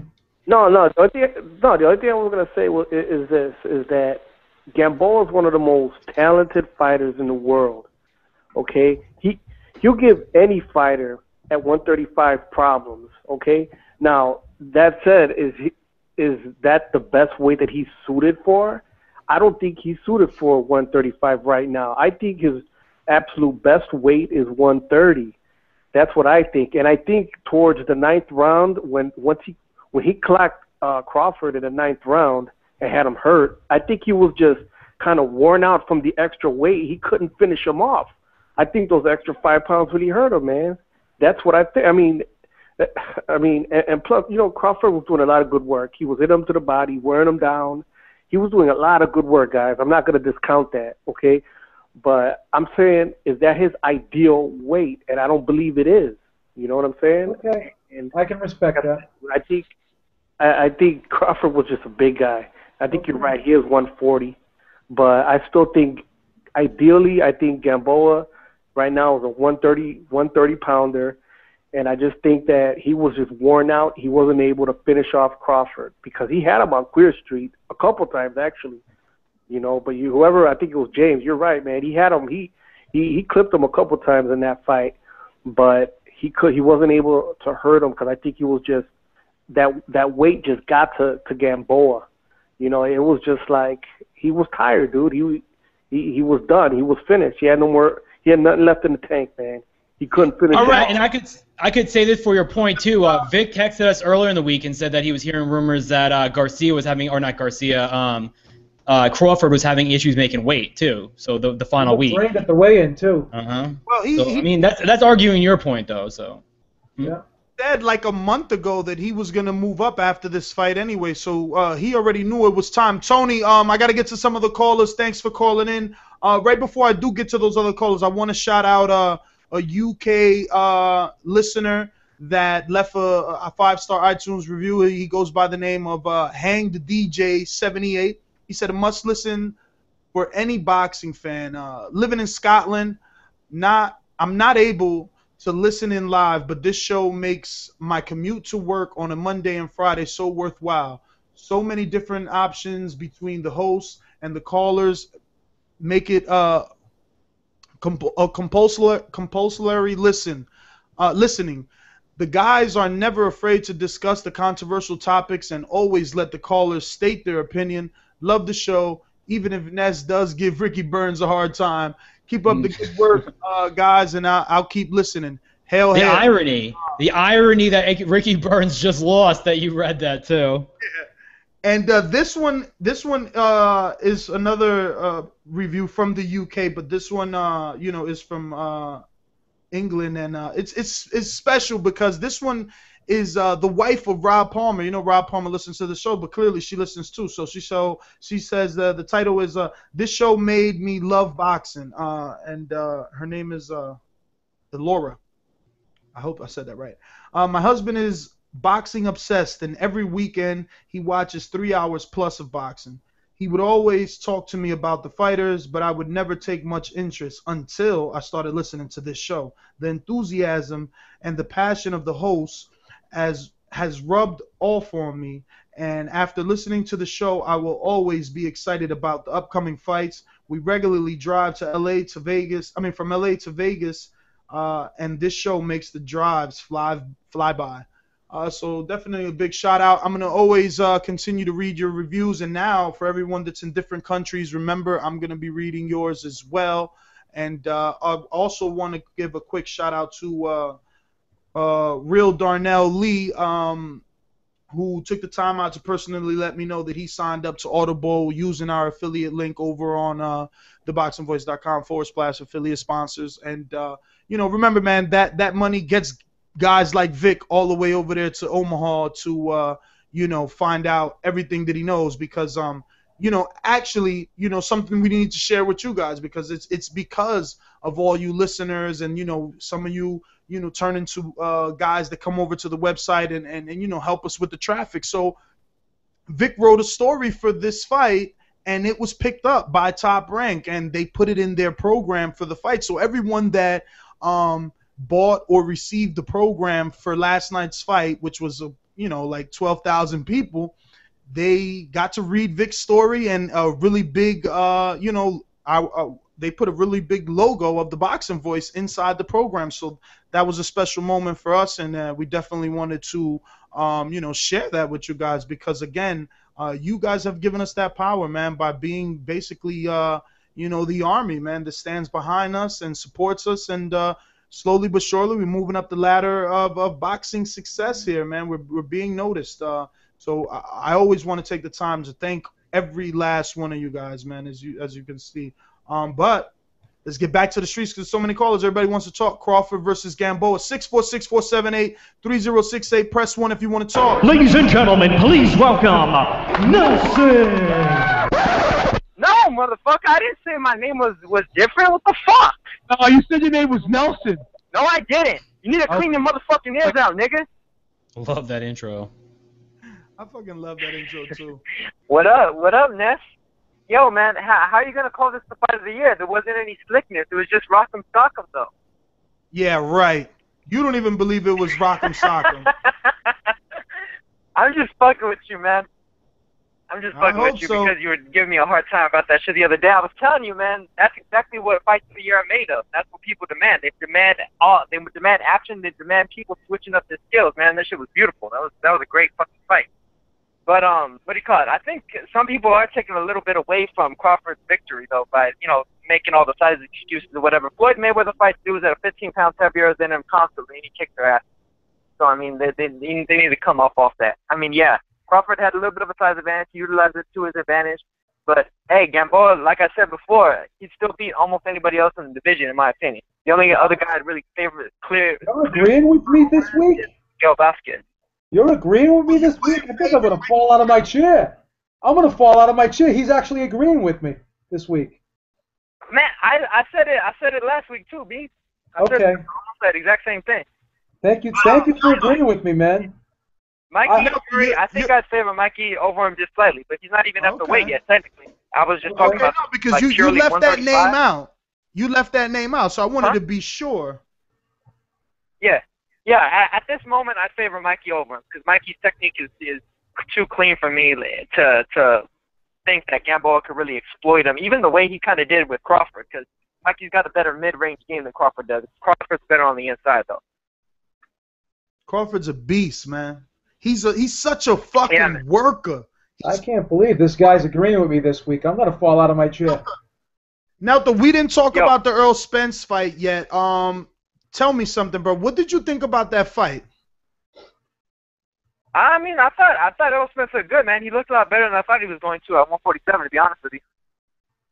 Well, he's been fighting at 147. Well, I mean, he had kind of been floating between that and 154. I had figured that he was going to stick at 154, but I think at 147 he's doing really good, and he can get into a good position to get some big fights. So that's good for him. I don't know, Nelson. You're making me want to go. The only thing that scared me was I think it was in like round 8 or 9 he got rocked for a couple of seconds. Like he got like momentarily stunned, and I mean that dude is not really that big of a puncher in my opinion. So that's I guess something to look out for once he steps up to guys with heavier hands. But overall, I think he looked good though. I agree with you, man. You see, I didn't want to say that it was that he didn't have power because I wasn't sure if it was just that Ronald Cruz has such a good chin, but I'm still not going to say Errol Spence doesn't have power. I don't know. I need to see more fights, but I think that he looked very good. I think he has power. I think he has power, man. I just don't think he necessarily sits on it all the time. I think that's you what don't think, man, I think that he's sitting down on every punch. Let's see, I said the same thing. I had power. I said the same thing. I don't think he commits to everything. Seems like he's laid back sometimes. Yeah. Well, not yesterday, between really sitting down on it and just throwing it with good technique. He throws it with good technique, but I don't think he necessarily really like sits into it and really lunges into it like some guys do. It doesn't. Like for instance, like Pacquiao. Pacquiao, every punch he throws, he's fucking throwing his whole body into it. Well, now let me ask you something. They were using the word special a whole lot about talking this guy. Oh, he's special. Oh, he looks like something special. Did you think that was a special performance? I'd say it was.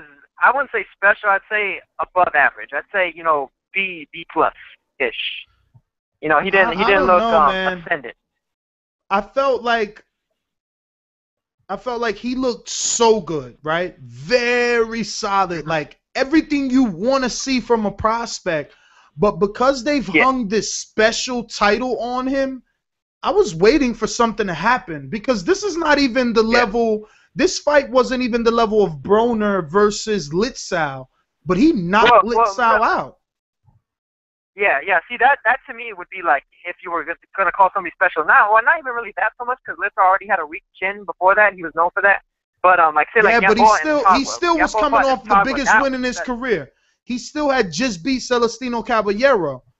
Ronald Cruz hasn't beat no one. No, that's true. But even still though, like I mean, you can tell that he still had a weak chin and Broner had power. So I mean, that wasn't, to me. Gamboa and Tagawa was special because then Tagawa had just got almost taken Juan Lopez out. Gamboa went in there and made light work of that. That was special to me. So I mean, if it would have been something like that, then I could see somebody really calling him special in that fashion. But, I agree. Hey, yo, I think that he's good. What's up though with 50? Huh? I think that he's good, and I think that he's good for TV. But all that special talk needs to fall back just a little bit. Let's let him finish developing. Yeah, but what you were saying about 50 Cent? They need to let him grow. But what's up with 50 Cent saying that he's gonna retire from promoting though? He should. Yeah, man. Well, hey, if he does, Gamboa, if you was to go over to like Golden Boy or whatever, you know, that I think that might be a good look for him. But if he stays around, you know, the HBO side of things and all that, and moves down to 130, I think that would be a good move for him, just because of the fact that I think he could lure a lot of guys from 126 up to fight him instead. Instead of having to fight bigger guys, he could lure guys up that are from his original weight class. You know, like Gamboa versus Lomachenko, Gamboa versus Darnaire. You know, that's big money, big name stuff for less risk in comparison. Because I mean, yeah, guys that sounds like good. You see, his options look better down there. You know, I could see him mixing it up in that 126-pound tournament, even though he can't ever make that weight again. He was just too big yesterday. His back was huge. He could pick off the winner, is what I'm saying. Like the 126 tournament, he could just pick the winner. Just fight the winner. Fuck it. Just call out the winner once he's at 130 or whatever. Yeah, but the thing with that is, 130. The thing with that is he would have to play nice again with Bob Arum, like, because if 50 quit and he's gonna have to try and sell that contract to Bob Arum or Golden Boy or Lou DiBella. Why? Well, yeah, I imagine Oh. I imagine Golden Boy would probably capitalize on it before anybody else would, just because of the bad blood. Well, but he Arum. already has an existing relationship with DiBella, so he'll probably give Lou first dibs. That'll probably be like a late night phone call, like, hey, I'm really gonna quit. You want Gamboa's contract? And you know Lou needs another star. Lou needs another star, and guess what? Lou will make him a star. Lou will have him active at Broadway Boxing until he gets back acclimated, and Lou will get him fights. Is 50 really quitting though? We want. They're not gonna be big fights that we want, but he'll have him in the Roseland Ballroom, tuning things up, getting things right, and then when he comes back on HBO, he'll be fine too. Well, imagine how good Gamboa versus Linares would be. That would be incredible stuff, man.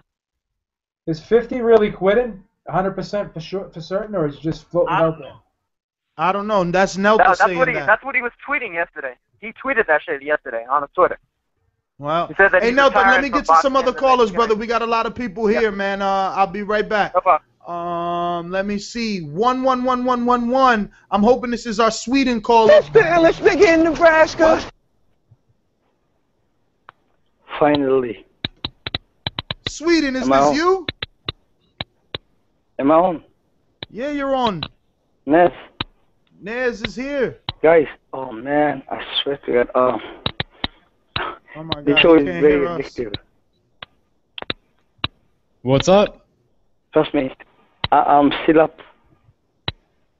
You know what time it is now? What time is it?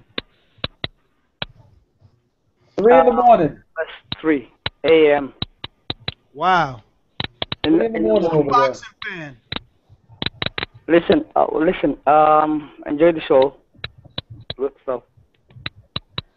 What was I about to say? Listen, pretty much everybody said everything I had to say. So, just want to ask you, did you guys get my YouTube videos? Yes. Did you get my email? Floyd. I'm sorry? Did you get my email? Man, yes, I did. Hang up and call back in. I'm gonna look for you, and I'm not gonna keep you on hold. But you have a really bad feedback. Am I the only one hearing that, or are you guys hearing that? I hear the clicking. Okay, yeah, Sweden, hang up, call back in. I'm gonna go straight to you, brother. Go for it. 718. Let's begin, Nebraska. Yeah, Ness, man, I'm calling in to take my crow, brother. Oh, hey, yo, yeah, Ness. QB. Yeah, what's up, guys? How everybody doing today this evening, man? We're doing good, man. We good, brother. Yeah, we man. Good. So yeah, the fight was excellent, man. Listen, I'm not gonna take nothing from Gamboa is an excellent fighter, man. I'm not gonna take nothing from I'm not gonna take nothing from Crawford. Crawford adjusted, and I don't think the weight was an issue. But Crawford's a nasty junior welterweight, 140, man. But you know what I'm saying? He rocked Crawford a couple times, and Crawford he just got better skills. That's it, man. Thank you. And that's all to it. It ain't had nothing to do with no weight issue. Thank you. He just beat him. That's it. Fan square. He switched his southpaw, beat his body down. Gamboa got tired, and that's it. That's all she wrote, man. And all that other stuff about the weight issue was never no issue. Gamboa is a good fighter, man. Take my hat off to Gamboa. He could fight he could fight at 135 comfortably. He could beat anybody at 135. I guarantee you. Crawford is a naturally 140, man. Crawford gonna give a lot of dudes. I can't wait to see how this gonna play out, man. I cannot wait to see how this. Mikey Garcia don't want no parts of Crawford. I promise you that. Crawford I like Mikey Garcia. I don't think he could beat. I don't think Mikey Garcia mess with that fight, man. QB Crawford beat him in the amateurs. Yeah, and we talking about man. Listen, and another thing, you see Earl Spencer, man. I can't wait till this dude. I gotta see how he gonna play out in welterweight division. That dude is a beast, my brother. Yep, I agree, man. I think he looks real good. He don't back up or nothing, man. That dude he's gifted. I don't know it was the fighting that made him look like that, but we gonna see up and coming the months and years to come or whatever, however it play out. But yeah, you know what I'm saying. I got my crow and all that. Crawford is a hell of a fighter, man. And skills pay the bills, man. Skills won that fight. Gamboa, he could stay at 135 and he could beat Vasquez and all them other dudes, man. I'm sure of that. So, yeah. That's it, man. I love y'all, man. And Lara, I'm going with Lara, man. Lara all day. So, all right. I probably, you know what I'm saying, I'm going with Lara to the end, man. And that's it. So, I love y'all, man. I'll be listening. Call back. Peace. All right, QB. Hey, James, so you were impressed with Earl Spence, but give me like some sort of barometer on level of impressness, because I don't know if it's because they were using the word special so much, but you know, I didn't really feel like it was special. I would say there were certain things that were even almost amazing. The fact that his stamina held throughout that fight, like he kept that level of pace, working up, down, left hooks, body, pivoting, moving. Yo, this dude was doing it all. He looked like I told B. Fundamentally, you got to give him an A plus 3 gold stars. Yep. But I didn't see nothing special. He should have took out Ronald Cruz. I don't care that he's never been knocked out. It was a guy that had his earmuffs up the entire night. His body was there to be hit. The left hook was there to be landed because this dude was horrible defensively. I don't know, man. I thought I agree 100% with you, man. Like technically wise, he's offensively sound. He's defensively sound. I've been high on Earl Spence for a while. I don't know, man. It's tough to say because I think that Ronald Cruz. I mean, while he's not like I wouldn't consider him really necessarily a gatekeeper, but he's definitely that. It was his biggest test to date, and he passed it to me with flying colors. And I'm not really too concerned that he didn't get Ronald Cruz out of there, because he would have been the first to do it. And like you said before, with like people like Dominic Brazil, like this was a kind of a step-up fight for Earl Spence compared to the competition that he was before. So to me, it looks like they're trying to fast-track him a little bit here. I think he's going to progress up a little bit faster. He'll probably try to get like into like upper echelon before 20 fights. But man, I don't know. I'm not going to hold it against him that he didn't knock out Ronald Cruz, because I mean he did exactly what he did. He was patient. He sat down on all his punches. He just, like you said, man, I couldn't have said it better than what you said. You're just technically sound, and I was really impressed. As a scale of 1 to 10, I'd give him about an 8. If he just went in there and worked Ronald Cruz out of there in 4 rounds, I'd give him the 10. But yeah, I was impressed, man. I wouldn't say I was super impressed, but I was definitely impressed, and I just can't wait for him to start kind of stepping up and getting into the mix. That division's nasty, especially on the Golden Boy side. So. Hey guys, so I wanted to definitely touch on some stuff going on with Golden Boy. As we all know, last week Golden Boy filed an arbitration for Real quick, yes, before you get into that, I want to talk about this because I saw this in the itinerary too. With I don't want to interrupt you with that, but I think this is, to me this is more exciting. But Go ahead. Sean Porter fighting on September 9th, the day or whatever like that, or like the week before the Mayweather fight. I think they're setting up the Sean Porter-Kell Brook. If Sean Porter, I'm assuming they think is going to beat Kell Brook, I think they're setting him up for a Mayweather. They're going to showcase him the week before. He's going to get pushed. They're going to promote the shit out of it. I think if he gets back past Kell Brook, he's going to probably fight Mayweather next May. That's what I saw when I read that. Well, that would be good. I wouldn't mind it at all because it would definitely be Mayweather taking on another young, up-and-coming, hungry guy. And he talked about wanting to defend or like to have the fight be defense of both junior middleweight and his welterweight, which I think Sean Porter definitely can inflate 2 pounds or whatever they would need for a catchweight and try to get both those titles. Because Mayweather, I mean, he has the IBF, so Mayweather would be just fucking reuniting it with the other titles too. So, I mean, to me, it just makes sense. And that to me is, I mean, Golden Boy hasn't been doing too much, but that's what at least I see happening. But we'll see how Sean Porter does.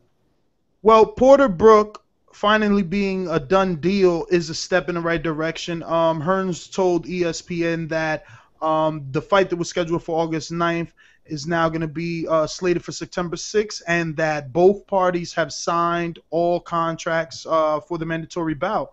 So it's also going to be showed on Showtime 1 week before, of course, Mayweather's fight, which is September 13th. No opponent has been mentioned yet, but a few weeks ago, Hearns and Golden Boy made a deal, avoiding the purse bid, and we all thought it was August 9th, but it looks like it's going to be September 6th, and maybe what James is alluding to is right. Where's it going to be, Nestor? They said an American venue to be determined. Okay. I bet you they put it in Vegas if they're trying to set up the Mayweather.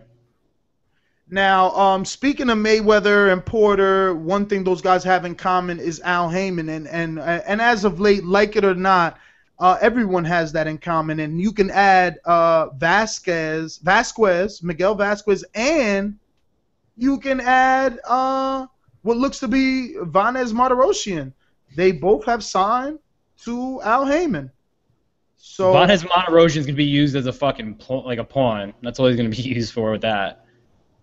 Well, at 154, that's a good fight for Trout. Trout's coming off of 2 tough losses. I mean, Canelo and Lara. You're rolling your eyes over there, James. Like, damn, Trout can't get a Vanez fight? No, I don't want to see that. I'd be okay with maybe like a Jamal Charlo or something like that. James doesn't like Vanez, man. For some reason, he don't like Vanez. I fucking hate Vanez, man. I just think. Yeah, but you're thinking about Vanez and not about Trout. All that Trout gave you, he fought Delvin Cotto, Canelo, Lara, and he can't get a fucking Vanez fight? You're a mean motherfucker. I'm not a mean motherfucker. I just have higher hopes for people, and I don't want to watch fucking Austin Trout versus Vanez Martirosyan. And if you do, I don't know what to fucking tell you. All right, let's take it back out to the streets, man. We're gonna go with New York City, somewhere. Let's begin Nebraska. Yo, what up? What up? This is Danny from Harlem. Harlem, what up? We gotta get you some fucking Cam shit or something, or some Jim Jones intro, bro. That ass. Yo, what a fucking fight, man. I was so tight, B. I that ass picked Gamboa to beat him. You picked Gamboa? You some crow. Yeah. Yeah. Okay.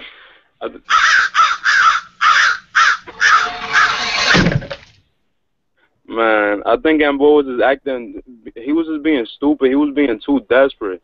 I had him winning going into the 5th round. I had him winning, and then his corner kept telling him after the 3rd and 4th round, like, yo, relax, stop being desperate, and he still continuing. That's why he got clipped.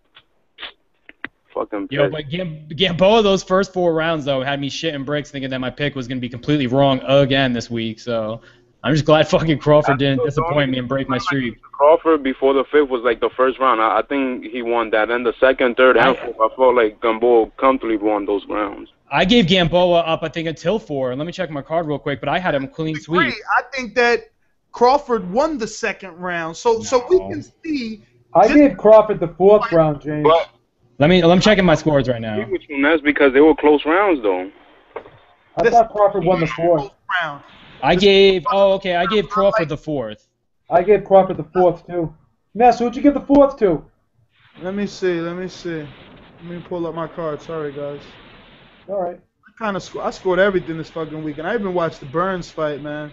Ness, you're gonna be a judge before you know it, man. The fourth round I gave to Gamboa. I gave the fourth round to Crawford. So I gave him the first 3 rounds. Yeah, I gave him the first 3 rounds too, James. I gave Gamboa round 1, 3, and 4, and then everything else was fucking Crawford. 5, 6, 7, 8, 9. I had Gamboa the first 3, and then I had Crawford sweeping him after that. I don't think Gamboa won the 6th round, though. No. 6. I gave it to Crawford. I had him winning that round. I think I gave Gamboa let me look at my card. I thought he won that. Danny, you picked him. Of course you're going to have him winning extra No, rounds. I'm not being biased because I'm going to keep rewatching the fight, but I thought he won that round. I'm going to go back and watch it again. I thought he won that round. You're going to have to because I don't have that. And I want to say another thing. There was it's okay. It's okay because Huh? the first 3 rounds, even though I gave Crawford the second, the first up until the 5th round, I was a little nervous, almost sad. But I just called my girl, and I asked for a wish. There was a caller saying that Crawford could be like almost anybody at 140, and I disagree. James and Beeb said that shit too. I can name 3 fighters that he won't beat, which is John Molina, Lucas Matisse, and Danny Garcia right there. He won't beat none of those guys. You don't think Crawford beats John Molina? Hell no. I think he Not does. with that power that Molina got, especially dropping Matisse like that. Nah, I don't think so. I think he would beat Matisse too. Yo, let me tell you something, bro. John Molina was totally outboxed by Mickey Bay and Hank Lundy. Now, the one thing that both of those guys don't have that Crawford has is when Crawford gets hurt, he knows what to do, and he acts like a mature boxer. He holds on, and he keeps holding on properly while throwing counters until he gets his composure back.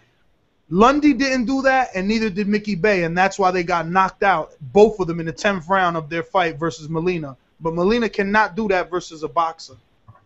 Not a real boxer. That's your opinion. I personally think he'll beat them. And a few fights that I would like to see him that I think he could win, I don't think Poster will be a good fight because that's not a known name. Like, I think that would be a step down from fighting Gamboa to Poster. I'd rather see him fight Jesse Vargas or Chris Algieri. Both guys having titles, which I think he could probably win those.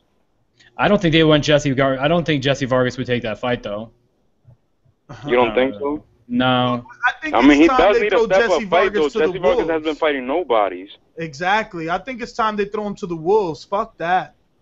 That would be a great-ass fight. I mean, look at what they did to Crawford. His first defense, they gave him Gamboa. So, shit, they better give Jesse Vargas something tough. No. Hey, Danny, I'm going to get to some of the callers. We got a lot of people, brother, but thanks for calling in, man.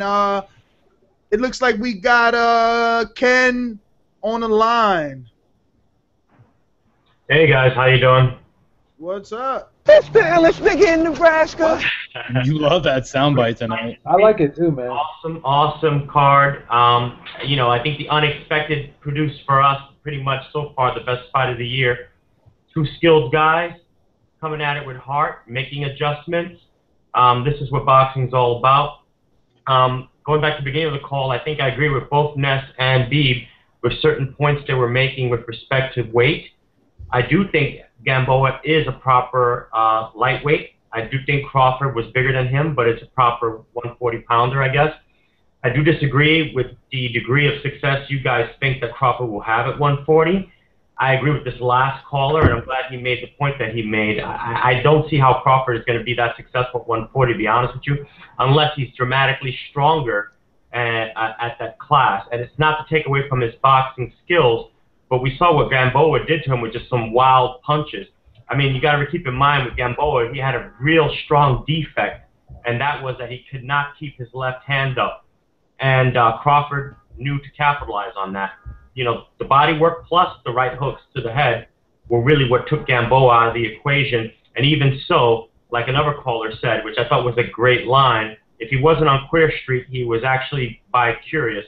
I don't see how you guys can think that this guy can actually fight a Provodnikov. I think Provodnikov would fuck him up badly, to be honest with you. And this is a guy that is very much been exposed by boxers, but I just don't see it. But I definitely want to give him credit. It was a beautiful fight. I think that I had no idea that Omaha, Nebraska could produce that kind of event. I also agree with whoever said that Max Kellerman was actually at his height last night. Yeah, this is the first time in a while that we saw him really speak boxing the way we knew him to be when he first came on the scene. I don't want to belabor the point. I think this show was awesome. I think this weekend's card was awesome. So far, fight of the year for me. You're on mute. Yes, you're on mute. But I'm really glad you guys agree with Max Kellerman, man. For some reason, last night I felt the same fucking way, man. I was listening to it and I didn't want to pull my fucking hair out. Yeah. You know what I like too is that the HBO broadcast. I forgot who they were talking about, but I actually liked that the HBO broadcast talked about Golden Boy fighters and said for political reasons that they were unable to fight. I'm just glad that both parties now, for the longest time, they wouldn't even talk about the other fighters. Like they weren't even in the division. They only appear in the little top, 5 or 6 that they usually show. They're finally talking about this, and this to me is, I guess, a step in the right direction. Yeah. Mr. X. Hey, Ken, thanks for calling in. That was the other network. Definitely, how you make your point there. The only thing that I didn't like that they did was last night that the winner of that fight, whoever it was gonna be the lightweight king in their eyes, because it's like, oh, now a star is Braun. Yeah, he's a 135-pound champion in this division. But a few months ago, this was supposed to be Garcia Gamboa, and they would have been saying the same shit because they're high as hell on Garcia as well. So, but Garcia's not quite at 135 yet, though, so I think that's probably why they weren't bringing it up. They were gonna fight at 135. What? Who?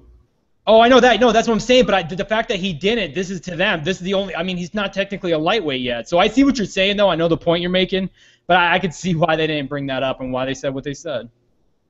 Okay. Well, let's. Well, actually, I wanted to talk about the Schaefer thing, right, Ness? We didn't talk about the Schaefer thing yet. Get back to that. I rudely interrupted. Thanks, B, for reminding me. Last week, Golden Boy filed an arbitration for $50 million. So we already told you guys about that. But the juicy news is that it's going to arbitration instead of court because they already had this in the contract. Had one of them decided to sue the other, it had to be handled in arbitration instead of in court. So, of course, Oscar De La Hoya was contacted, and he refused to comment. Same as Schaefer. He refused to comment. He said he wasn't going to talk about it. But Golden Boy has maintained that Schaefer remains under contract to the company until March 2018. And there isn't any real reason as to what the arbitration is about. They're not saying. But, the rumor speculating through boxing is that Golden Boy is, quote-unquote, suing or not, whatever you want to call this, because it's not going to court, because Richard Schaefer was signing Al Heyman advised fighters to major cards and not putting them under Golden Boy promotional contracts, allegedly leaving Golden Boy without a stable. So that is interesting. The minute that, Schaefer departs, Oscar's suing for $50 million. That's a lot of money. I mean, Schaefer's Can I tell you, this goes back to what I said originally, what I speculated originally, because Schaefer was trying to say that the reason why he left was because of philosophical differences, how he didn't want to work with the other side. But I still think that, Oscar found out there was this stuff going on behind the scenes when he was away, and I think this is the major reason why.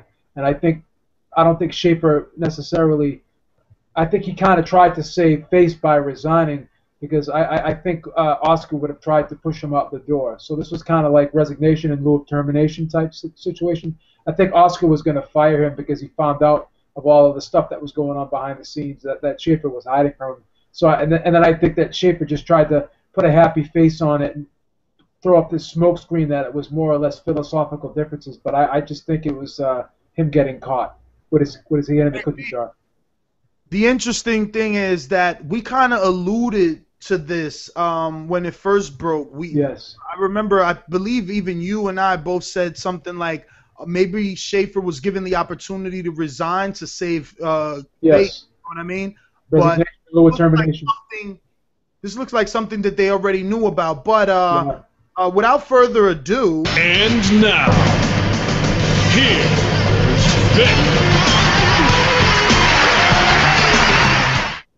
Our Boxing Voice correspondent was live on a scene over there in Nebraska. Vic, give us some juicy details, brother. Well, I was hearing you talking about Schaefer, and what I heard this weekend is that number is that big because Golden Boy doesn't want Schaefer in boxing anymore. Because the rumors out there that Schaefer is gonna try to come back and take over. Heyman actually has. I don't know if it's a company, but there's a Heyman Boxing coming around. They have an office in Vegas. So the rumor was that Schaefer was going to take it over. So Oscar and Golden Boy, they put that big number out there to keep Schaefer out of boxing, and that's what they're trying to do. So basically making it a number that he can't pay so he can't afford to stay in the sport? Exactly. That's exactly what Golden Boy is trying to do. Now, what if Al Heyman just backs him financially? Well, the thing I heard this weekend was that Al Heyman lost some financing in one of his hedge companies, and that's the reason that I don't want to say that he wants to play nice with Golden Boy, but I think that's what he's doing, in my opinion, and that's what I heard this weekend. Now, I'm sure you spoke to Terence Crawford. He's already alleged that he wants to move up to 140. Have you put any names in front of him? I haven't. He hasn't. But Larry Merchant told me yesterday that he wants to see Manny Pacquiao, Terence Crawford at 140, and Larry Merchant told me yesterday it was a 50-50 fight. Yeah, but Jesus Christ, everything that comes out of HBO, as soon as a star is born, it's like, oh, put him in with Pacquiao. Algieri beat Ruslan. Put him in with Pacquiao. Mike Alvarado beat whoever the fuck he beat. Put him in with Pacquiao. It's fucking bullshit. Crawford's team said because I asked Larry before the press conference who he wants to fight next. Then I asked Crawford, and then I asked his trainer. His trainer doesn't want that fight. He goes, why? We don't need that fight right now. Like, we have a star here, and he wants to be the best at 135 or 140. So why are we immediately going to jump at Pacquiao? I mean, I think it'd be a good fight. Don't get me wrong, but I think they know what they're doing. I mean, it's not even top ranking. That was just Larry Merchant, and it was good though. It was a great fight. I wish you guys were there. It was great, man. Well, Vic, we're glad you were there, man. Why don't you tell everybody about the program? Because I told them a little bit, you know, and the little bit of information that you gave us. But, shit, that was it had to be a super-duper special moment for you because you actually wrote that. Yeah, it was cool. One of the guys from Omaha reached out to me on Twitter, and he was like, oh, I like your site. I like what you guys are doing. Can you write a preview here for the program? And I wrote it. I didn't think it was actually going to show up. So when I sat down, the guy gave me the program. He goes, here, man, that's all you. I mean, I saw my name in the program. It's pretty dope, man. Our site was on there. So it's fucking awesome, man. We're doing good things. If anyone wants to know how we do it, we're doing good things. People are noticing. That's all I got to say. Well, like I said, brother, bring mines home. I want to frame that shit. Special moment for me. Vic, I'm gonna keep you warm, brother. I'm gonna go back to Sweden, man. Actually, I'm just getting home. I'll listen. I'll mute myself. So okay. Keep going, bro. Excuse me, guys. Sweden, what's up, brother? Talk to me. Hey, how you doing? What's up? How are you guys doing? We're good, brother. We're good. Happy to have you. No feedbacks now, huh? No, it's perfect. Cool. It was the air condition thing. So talk to me, man. What did you think about this fight? Look, like I said, I don't even know what I was thinking. The Gamboa fight. Damn it. I was so wrong. Look, let me just eat my throat right now. Give it to him, Ness. Straight up. Straight up. Man. I was so wrong. I should have gone with my head. But Crawford give me more. Give me more. You were wrong. You were wrong. But take me through this fight. Let me tell you something. Crawford is a fighter. I can't see him losing in the near future. Man, this guy Crawford is good. How good? Where do you rate him? Let's just say he won't let the all go. Okay. Easily. That's how good it is. Well, Sweden, I'm going to get to some other callers, brother, because you're going super slow here, man. You're like on slow-mo. I know it's 3 in the morning over there, but let me see. We got 443. You're live. Who's this? It's the illest nigga in Nebraska. Hey, now don't put that shit on, man. It's the illest nigga in Nebraska. Don't put that Nebraska shit on, man. You know I'm chilling in Baltimore. Hey, look, trying to get that Sweden dude to talk like trying to feed a tic-tac to a whale, ain't it, man? It's like pulling teeth. Yo, why you always picking on people, man? Man, fuck these people, man. Nobody don't take no easy on me, man. Fuck them. Everybody loves you. What you talking about? Say that again. I said everybody loves you. Everybody always tweeting about Wood calls. You always picking on somebody. Okay. Yeah, okay, I believe that. Hey, look. He body bag that motherfucker. Everybody knew that he was gonna body bag. That's all he had to do is put him in there and zip him up. But I want to see him fight that fucking Nigerian, man.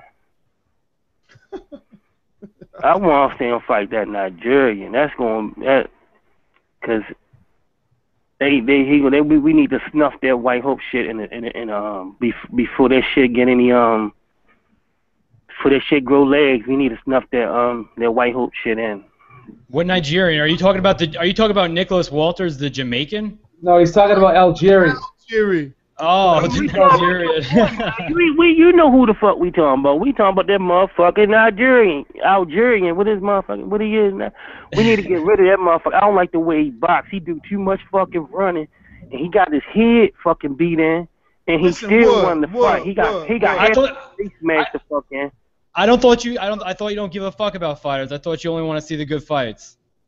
Yeah, and anyway, we're not about to start talking about fucking Algeria when Crawford Gamboa was the best fight we had all year. Probably. I'm not 100% sure on that, but coming off of last night's high, I could be really feeling that way. Ness spewing the confidence. No, it wasn't that, man. Ness, you cut me up before I even got my part. That was just one part of my shit. I was going to get right back into the I was gonna get back into Crawford, but you cut me off. You used that button too much, man. You need to keep your hand off that button for at least minutes, man. You that button, man. Like you finger fuck that button, man. you finger fuck the shit out that button. Hey, yeah, man. They talking that dumb shit. They need to feed them the Algerian, or they need to feed them. With the little Provoknikov, those two motherfuckers, they stay away from Pacquiao. Pacquiao too much experience. Pacquiao got too much experience right now. You know, just keep him away. Or give him Mikey Garcia. Mikey Garcia, he don't want to fight nobody. Mikey Garcia want to pick his mouth. He need to go fight on Showtime so he can pick his fights. Cause HBO. First, we was talking about HBO. We find out that HBO, the ones that's trying to put on the better fights, and Showtime got all these fucking fighters, and they don't want them to fight each other. So HBO looking like the better broadcast right now, Would you agree with me, my brother Ness? I would agree. After last night, Hey, look. man, that was a solid 50-50 fight. Not in my eyes, but in the general consensus of the public, that was a 50-50 fight.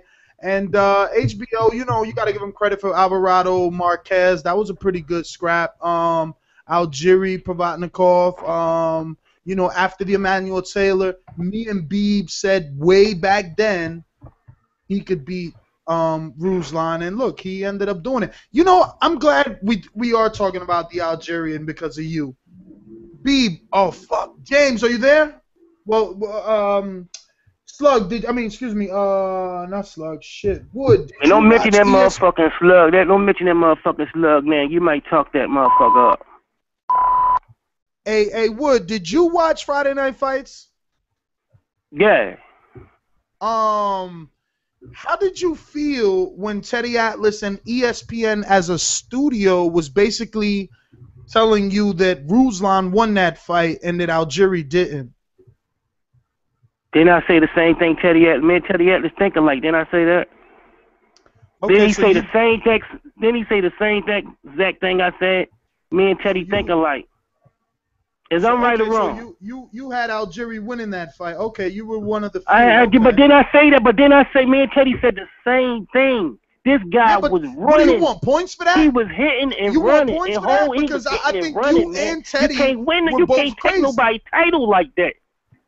Yes, you fucking could, because he took it and he's taking pictures with that shit.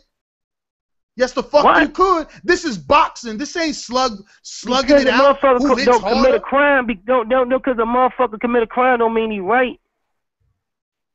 Whatever, dude. Just because Teddy Atlas say something man, you I said don't mean you right. Look, man, look.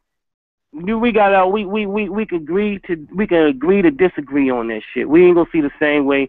I seen this nigga face. This nigga got his face ripped the fuck off. He lost that fucking fight. There's a lot of people that bleed and he was running and still win fights.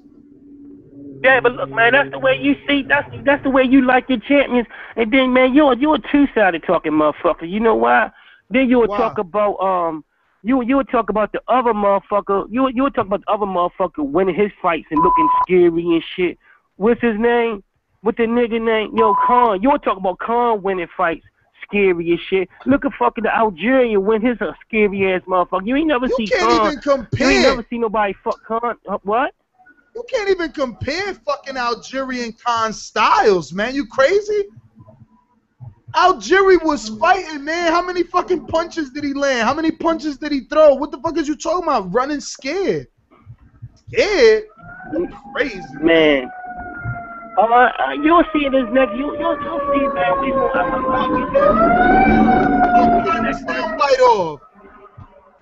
What? Turn that cop siren soundbite off. I ain't got no motherfucking cap siren shit, man. Man, you heard I ain't that got shit in here, man. Hey, look. This turn. Did you see the other dude, Earl Spence? Yeah. They need to move this kid up a little faster, man. He only got 11 up. Fights. How many? He just fought a dude that only lost twice, and you want to move up faster? He only got 11 fights. No, this is 13 fight now. Man, they just said last night he was 11 and that's the thing, man. They want to keep feeding these motherfucker bums like they did Gary Russell. And then you never can find out where your fighter is, man. They need to put him in there. No. Gary Russell never faced a Ronald Cruz. Ronald Cruz ain't no bum. He ain't gonna be great. He probably won't win a title. What do you consider a bum now? Fuck, a bum? Shit, man. I don't know, because a motherfucker that sleeps out on the streets or what? A couple of people that I call bums end up winning world titles. Yeah, no shit. But yeah, man, I don't think Cruz is a bum. I think he could beat some guys like he's beat 20-something guys. You know what I'm saying? He just can't beat. But you can't name none of them though. That's the thing. What? You can't name nobody that this motherfucker Cruz beat. I can name some. I was at a couple of his fights. Remember, I used to go to all the Bethlehem fights. He used to be on all the Gabe Rosado undercards. I was there for the Antoine Smith fight. I was there for the what's the other fight that he had down there? I think it was the Munoz fight. I watched the Cintron fight on TV.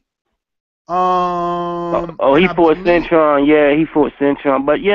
But I'm saying I was there for I'm talking about a level above, a level above that motherfucker. He need to be fighting a level above him. He need to be fighting a level above. Listen, all these, Earl Spence is 13-0 right now. This what makes these guys. This what makes these guys shit.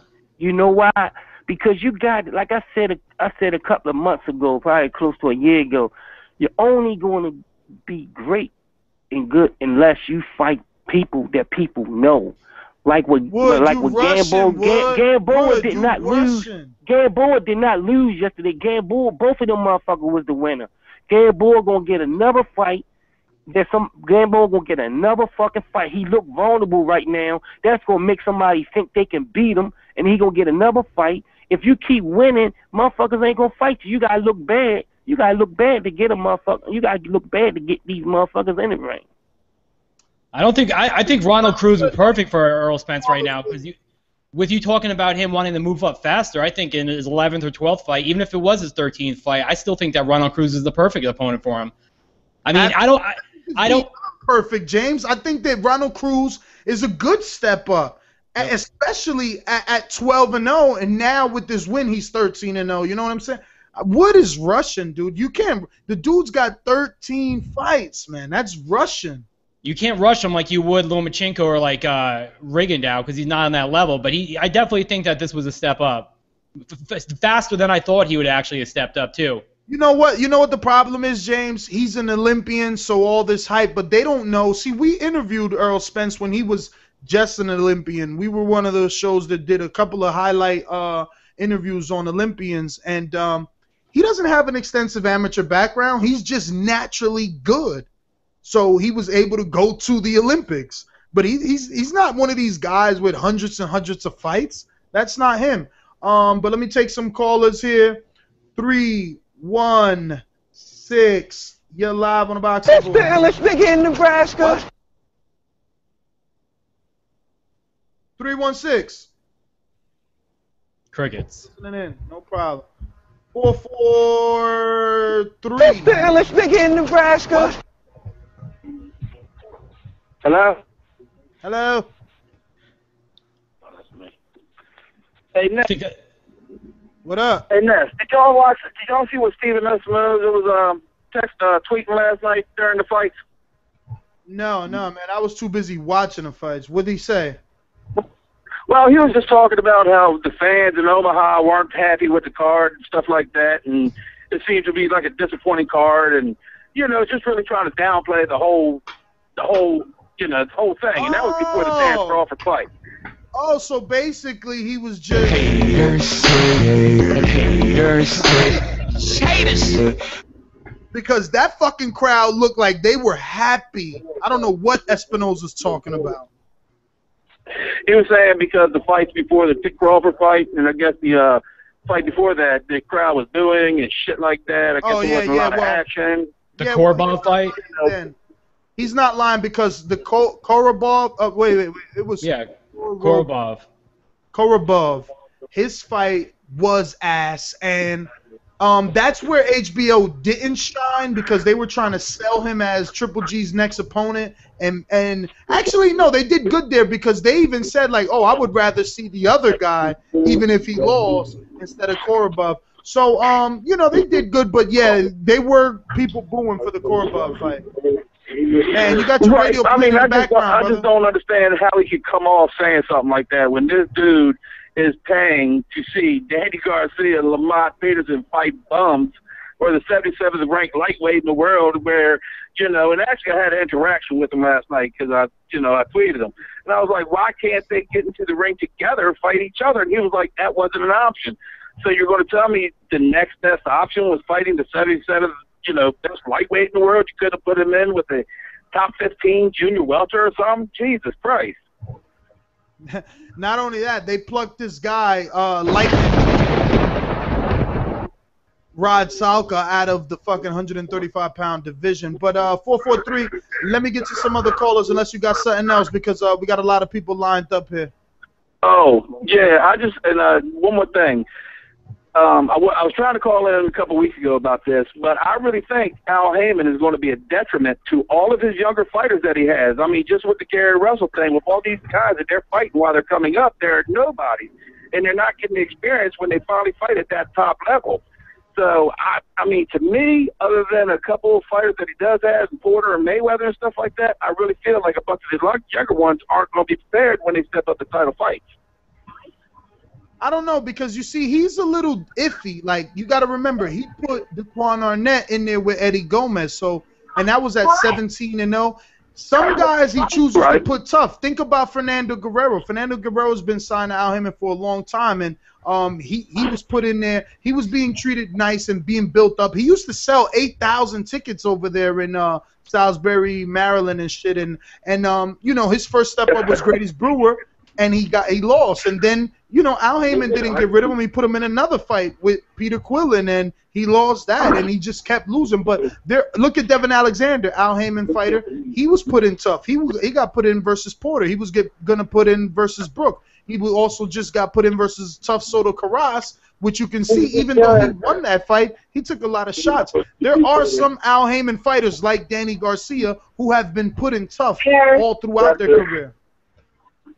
Right. I don't know. I lost a lot of respect for Danny Garcia over this Rod Salka fight. I mean, I can't believe it. That is just so stunning to me that he would fight this guy. Yo, he's the lightning rod, baby. All right, I'll holler at y'all. All right, brother. Let me see, man, if we got some other news and notes we want to touch on before we get to some other callers here. There seems to be something here on this Garcia Peterson, but I don't know if we need to touch on that anymore.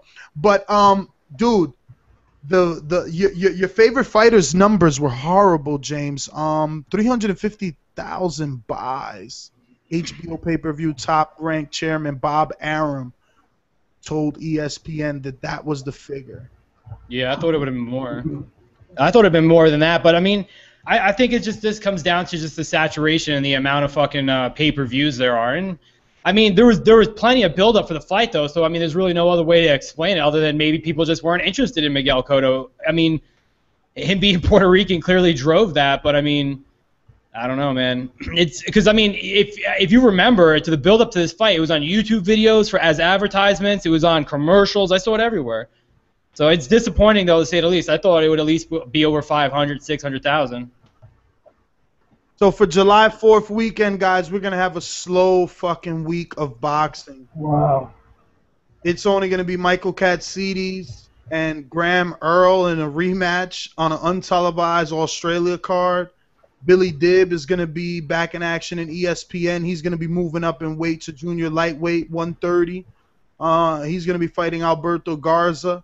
And Michael Farinas is going to be fighting Mark Davis. That's it, dude. And that's happening Wednesday and Friday. So set your DVRs. We're going to round out the last bit of these callers before we get out of here. Let me see. We stopped at 316. So we got 775. It's the illest nigga in Nebraska. Girl, man. 775. Sure. That's on my MVA though, but we'll get to them again. Oh, I can't. I disrespected the alumni. I didn't even know you were there all this time. Introducing the hard-hitting ringside Robbie. Hey, there's no disrespect, guys. I've been here for the whole show. But I want to cover a few things before I get into last night's fights. First of all, you wanted the attendance figures. HBO announced the attendance figures during the broadcast as 10,943 tickets sold, but it definitely looked like more were in the house. And to Jersey Seth, because of this August 9th crap that Showtime is pulling, I have to back HBO because you can't defend this August 9th crap. So the argument I've always made in support of Showtime, it goes out of the window effective August 9th. They're putting on total garbage, and I can't back that. So there you go. As far as last night's Crawford fight, definitely fight of the year. No question about it. I watched the Matisse Molina fight. Yes, that was good, but this was much better. And it's kind of too bad that Crawford's going to move up to 140 because I think he could clean out the 135 division. But I do like all the fights that everybody's been talking about with him at 140. As far as Gamboa, he needs to go down to 130 and fight Fortuna. I think that would be a good fight. I think he's going to have difficulty at 135. That's just my personal opinion.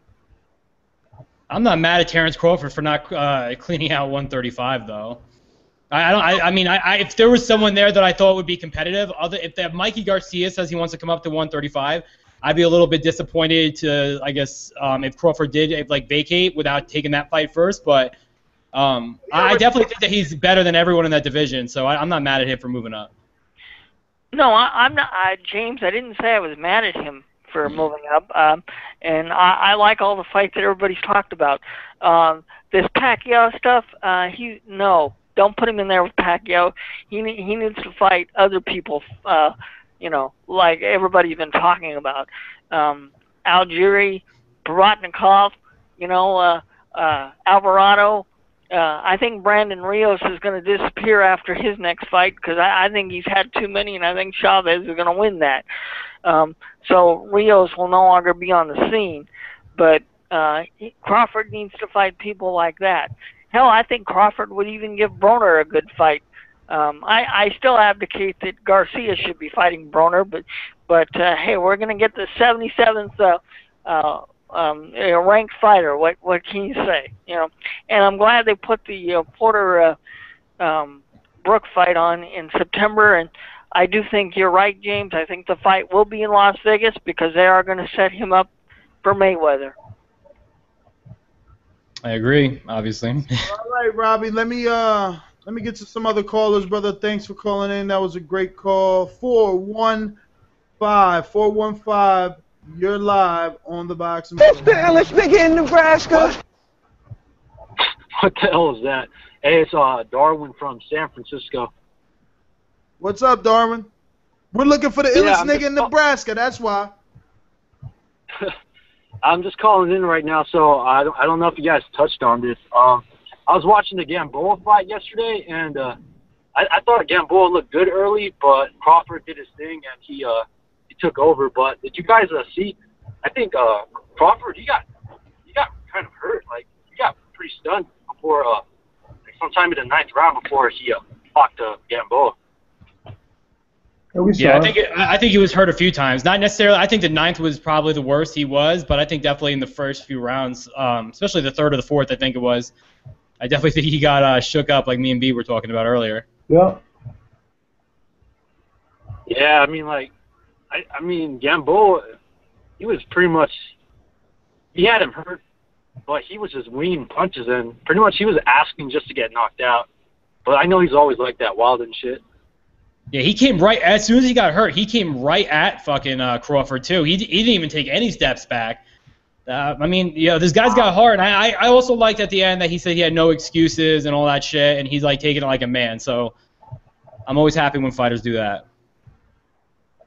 Yeah, Gamboa, he showed some good heart. And I was gonna say, yeah, I like the show and everything. You guys are doing your thing. I left a review and stuff. Before I used to, I don't know what happened. Do you guys know this old show called the Boxing Truth or something like that? Yeah. Yeah, what happened to that show? You guys are very similar to them. I used to listen to them, and then for some reason they just disappeared. So. Yeah, you're talking about Ricardo Lois and John Chavez. They stopped. Yeah, 3 years them ago. too. Yeah, they stopped like 3 years ago. John Chavez moved out here to New York City, and then he went back. I'm in contact with him every now and again whenever he texts me. Yeah, I mean, that show was good, but, I mean, they were kind of a little biased, so I was like, whatever. Well, you said you left us a review where, on iTunes? Yeah, it was kind of like a two-worded, I don't even remember. I gave you 5 stars, but it was like a two-worded review. I just said, nice podcast. Yeah, that's probably why we didn't get to see it, because if it's not, like a review with a lot of words, they don't show it. They just calculate it. But you can always go back in and rewrite and give your true feelings on the Boxing Boys. But I'm gonna get to some other callers, brother. Thanks for calling in. I don't know if you said this was your first time calling in or not, but if so, we pop that cherry. 979, you're live on the Boxing Voice. Let's begin, Nebraska. Hey, how you doing? What's up, brother? Talk to us. Can you hear me? Loud and clear. Can you hear me?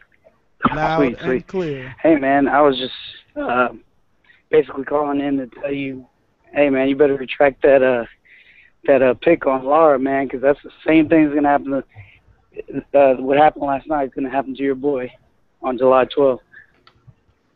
Well, that really doesn't make any physical sense, because the boxer on July 12th will be Laura, and the boxer last night was Terence Crawford. So I don't really get the correlation. You want to help me with that? Well, simply because just like Gamboa has a shaky chin, I believe Lara has a shaky chin. When he does get hit flush, you can see it. He looks like a chicken running around without a head. So, I mean, I believe that the same thing's going to happen. I mean, the skills are similar. I think Canelo hits super hard, way harder than Angulo. And I wasn't a Canelo fan.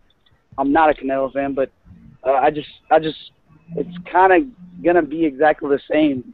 Looking at the style, and man, I just see Canelo just cutting off the ring on him and beating him up pretty badly. I don't think Canelo has the footwork to cut off the ring the way we want him to do it if he's going to be successful with it. I think he's going to surprise us. I think he will. Well, I mean, at least you backed that up. I like the way that you backed it up, because you're right. Laura has been down a few times, so you have every right to believe that he's shaky with the chin. And I guess that is where the comparison to Gamboa comes in. But I don't think that Laura's been down as much as Gamboa. Gamboa probably goes down almost every other fight, if not every fight. Yeah, and even when Laura got knocked down, I wouldn't necessarily say he was fucked up from the punches. You know what I mean? Like, he definitely was knocked down and he got clocked good. It was like a stunning shot, but I wouldn't say he was fucked up in either of those for me to question it. I mean, someone like Tito Trinidad, he'd always go down because he had bad footwork. Laura just gets tangled up on the inside, and Angulo was not the Angulo that was in with Laura. It was not the same one that was in with Canelo. So I think Laura's just going to outbox Canelo. And to be honest with you, with my comparison of Tito Trinidad, I think this fight's going to play out a lot like how Fernando Vargas and Tito Trinidad worked out, where we're going to see, like, it's going to be a nice ebb and flow. Both are going to be close, but I think eventually it's just going to be the boxer that outboxes Canelo, maybe stops him late. But obviously Laura boxes more than Trinidad did, and Trinidad has a bigger punch. But well, 917. Thanks for calling in, brother. I'm going to get to some other callers. We're coming up to the end of the show. Actually, let's do the chat room roll call, man. Always good time to do the chat room roll call. Let's see what we got here. If Beeb hasn't logged me out yet. Okay, we got Adolf Mayweather. Someone new. Al Dente. Alejandro Rodriguez, another new guy. Ari Gold. He's definitely alumni. Shout out to Ari. Another new guy. Weezer. Barry K. Damn, a lot of new dudes. Beast Modes. Beeb. Cedric Sports. Kute. Dave the Sinister. Die Hard Casual Fan. That's another new one. Estelle Hertz. We got some guests here. More guests. Hugh Jazz, ID Claire, Jaspin Cheat. Wow, there's a lot of new guys in the chat today. That's great. Jaggernaut, Cam UK, KM Star, Mal Alpha, Mr. Jordan, Nothing for Something. Nothing for Something, I think that was you, man. I hope you're enjoying your soundbite. Hit me in the chat really quick so I can always you. Panama Stead, Pepperoni, Alejandro. Oh, that's another Alejandro. And Host Slayer Dwyer. Yeah, man. So, let me see. It says Alejandro Rodriguez. Let me talk, Ness. Well, you need to call in, brother. You need to call in. And let me know your area code, too, so I can put you right on. Let me see. We got Aerodynamic. I don't know, whatever you are. Aerodynamic Tim? TM? That's me, man. Yeah, that's me. Who are you? Who are you? Aerodynamic. Alejandro. Oh, you're Alejandro. Okay. Yeah, man. Yeah, it's not my first time. I've called in before, but I couldn't figure out the way the Skype works, man. I forgot to get the dial pad. I was just pressing one on my keyboard like an idiot. Oh, man. So wait. So you're calling in from Skype using the Blog Talk page, right? Yeah, that's what I'm using. Do me a favor. Walk our many listeners through it because so many people have a hard time using that Skype button when they could be calling in for free, especially from other countries. Yeah, you have to have Skype, and once you press the click Skype to call, then it's gonna say to download Skype. But if you look on the right, it's gonna ask you if you already have it. You have to click on that you have it, and then it's gonna open it up for you and call the boxing voice. And then if you want to talk, you have to go to the menu. I think you have to go to call and say you have to go underneath call and press on show dial pad, and then you have to press 1 on the dial pad. And then you're good. Did that make sense? It sounds like a lot, but is it easier than what it sounded? Yeah, it is easier than what it sounds like. All you have to know is the dial pad thing. That's what confused me. All right, so let's talk some boxing now that you gave everybody a tutorial on how to call in. I tried to call in last Thursday to pick a Gamboa, even though I knew, because I'm Cuban, even though I live in Canada, I'm Cuban. But yeah, I was going to pick Gamboa, but I knew Crawford had all the tools to win. But the guy who compared Lara to Gamboa could not be more wrong. Like, their defense is at a different level. Like, every time Gamboa goes for that straight right to the body, he leaves his left hand, he doesn't get his left hand up. So he gets hit with the check left hook all the time. Gamboa, Lara has a way better defense than Gamboa. So it's not going to be the same fight. You should stick to Lara winning against Canelo. So, and other than that, man, I think it was sad, that Gamboa went up to 135 to fight Terence Crawford. Did you see the difference in size, man? That was massive. I was looking at the stats. The difference in size between Terence Crawford and Gamboa is, less than Underwood and Floyd Mayweather, man. That would be like Underwood fighting Floyd Mayweather. Who would you pick? Mayweather. And that's all I got to say. No, I'm kidding, Alejandro. Alejandro, you sure that's all you got, brother? I don't want, you finally figured out Skype. You gave our listeners a tutorial. I don't want to cut you short. Yeah, but I'm just saying, even Underwood has less reach on Floyd Mayweather has no reach on Floyd Mayweather. And Crawford had so much reach on Gamboa. I think that if Gamboa were to move down to 130 and 126, it would be a different Gamboa, man. He wouldn't struggle like he did last night. Alejandro, the million-dollar question is, can he still make those weight classes? But thanks for calling in, brother. I'm going to get to some other callers. Okay, peace out, man. We got 001 calling in from the UK. This might be Sweden all over. We don't know. Hello? Yes. You there? Yes, we're here. Who's this? It's Jimmy Grills calling in from Australia. Jimmy, what's up, brother? I'm having a little bit of crow to eat. Oh, yeah. You did pick Gamboa, didn't you?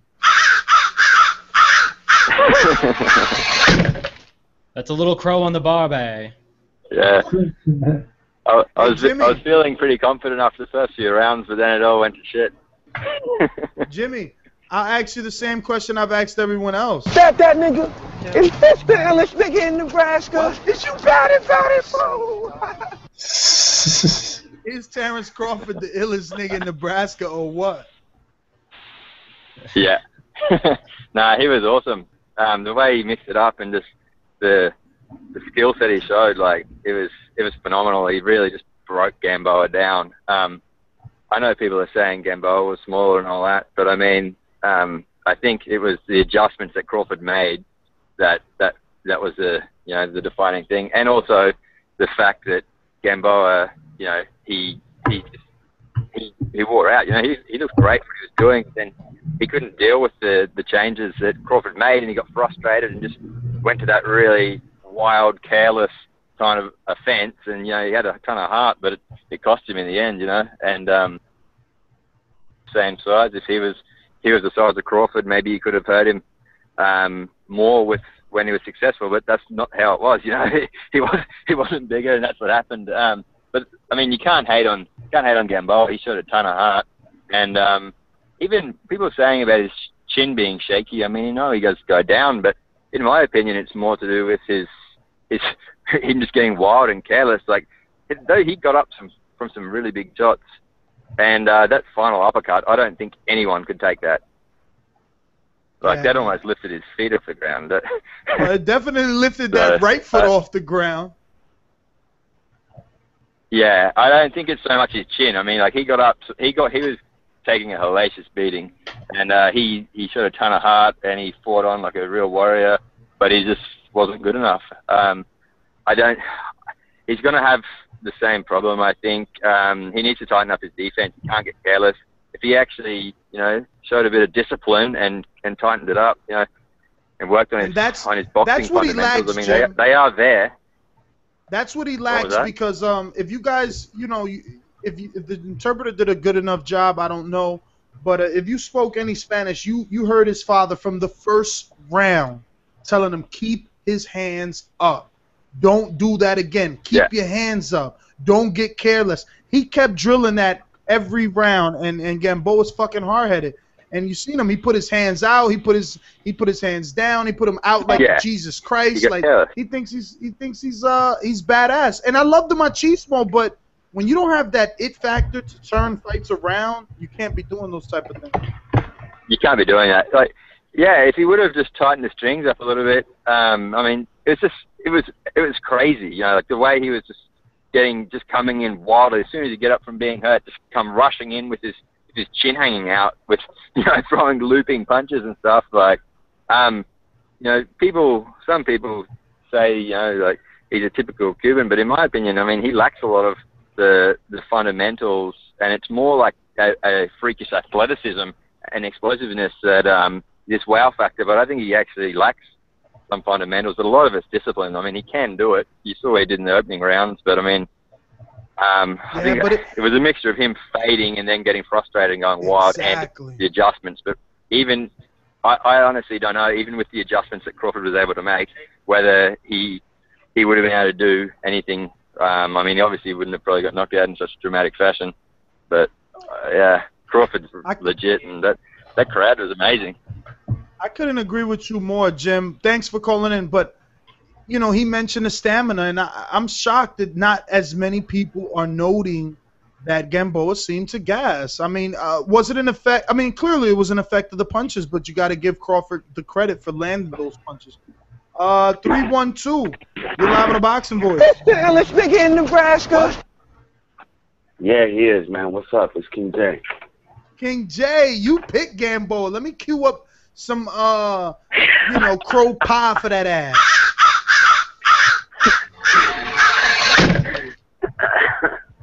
Yeah, man, I picked Gamboa, man. I went with my heart on this one just because I like Gamboa's style, man. He's energetic, man.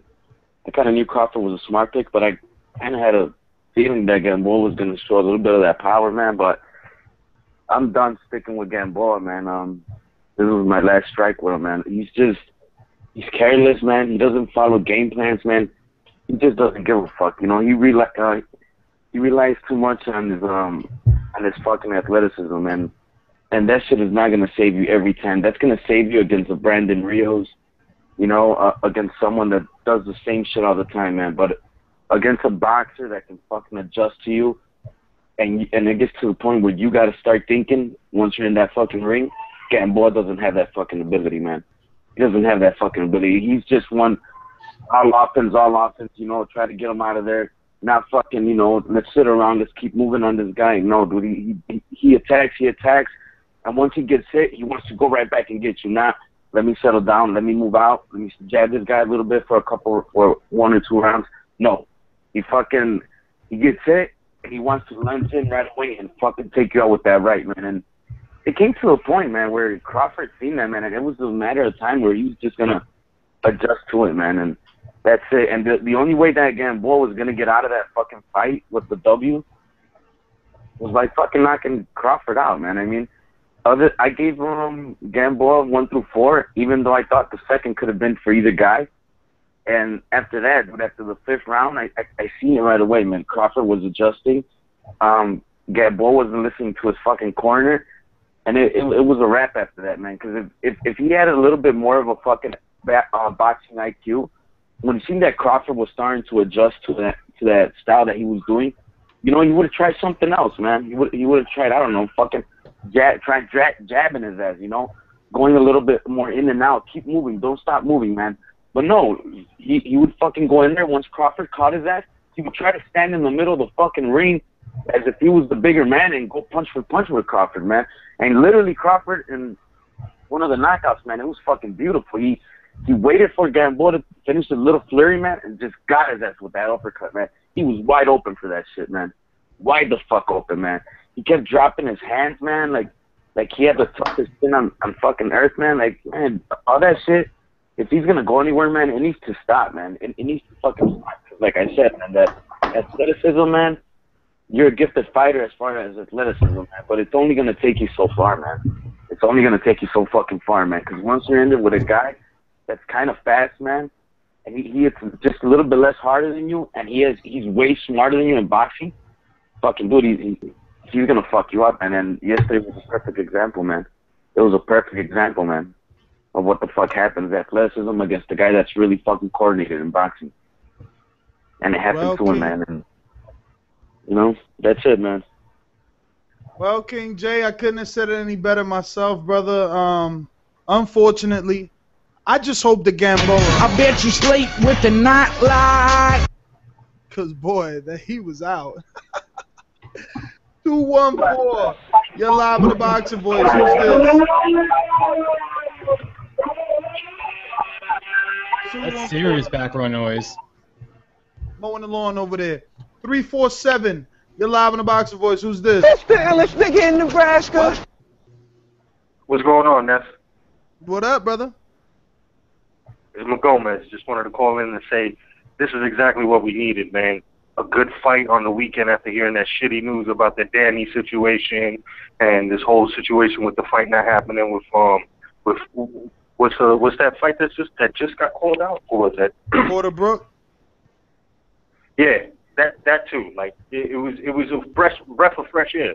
And I think the biggest difference between in the fight last night, which I have 50-50, that's why I didn't call in and take a pick or nothing, because I really felt like I couldn't really call it just off of Gamboa not having enough time in, and Terence Crawford.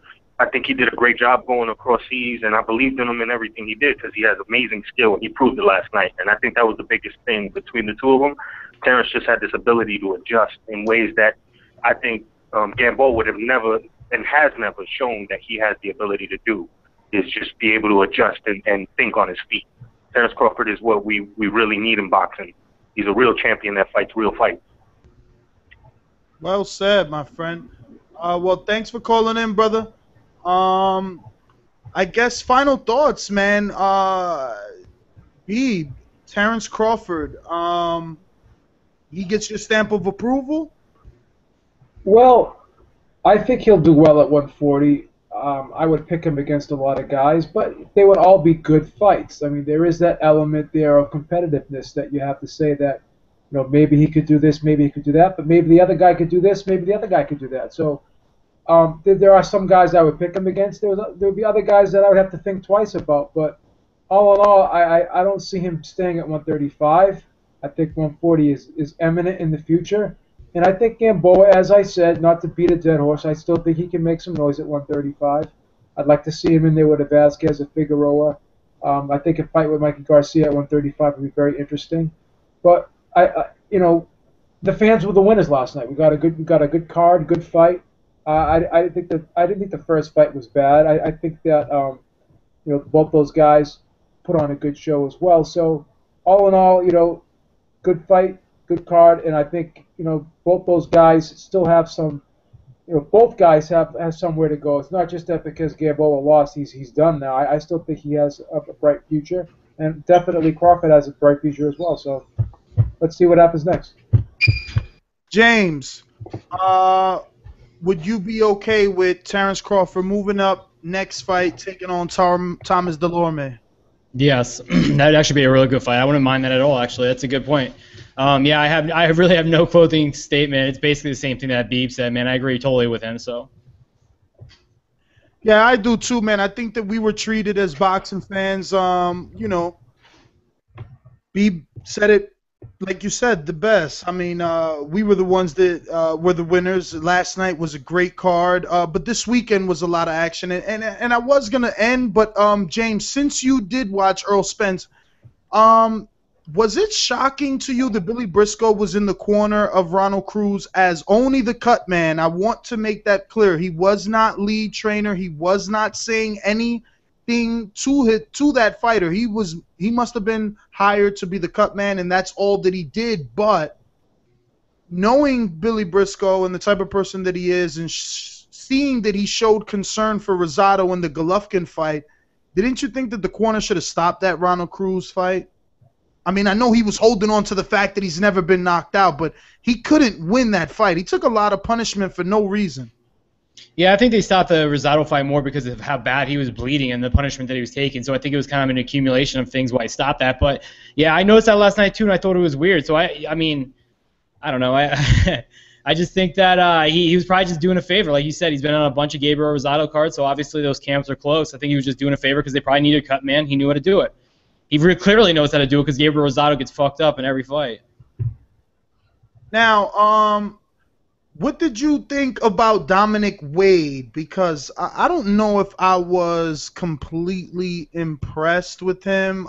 He's very long, very tall, but I don't know if someone pressed the action, would he be able to stay as composed as he was last night? Because at times I seen him act, I don't know, I guess not like a fighter when rushed. Yeah, I think he's just an average fighter. I wasn't too stoked on him. Like when I got done with it, it wasn't someone that I was like, damn, this guy's gonna really make some waves. He relies on his athleticism a lot, and like you said, he just I want to see him get tested because I mean this was just a showcase fight for him. So, I mean, I guess the jury would still be out on him. I'm not super high on him though. I mean, I don't know if it was a showcase fight. Nick Brinson, he's done pretty good. I mean, he's limited, but I think that this fight gave some answers because I've watched Wade live. He's fought a lot in D.C. on Lamont Peterson undercards. I've seen him get up off the canvas. Like, the first day someone told me, like, oh, you got to watch this kid, Dominic Wade. He signed to Al Heyman. I'm like, Heyman, why? Who is he? And bloop, he goes down. But he came back to win, and now he fought a good, tough 10 rounds with Nick Brinson. He's an adorable guy. But on the undercard was Marcus Brown, and he was supposed to fight Yusef Mack. And even in his post-fight, he still mentioned, I want to keep stepping up and fighting guys like the Yusef Macks of the world.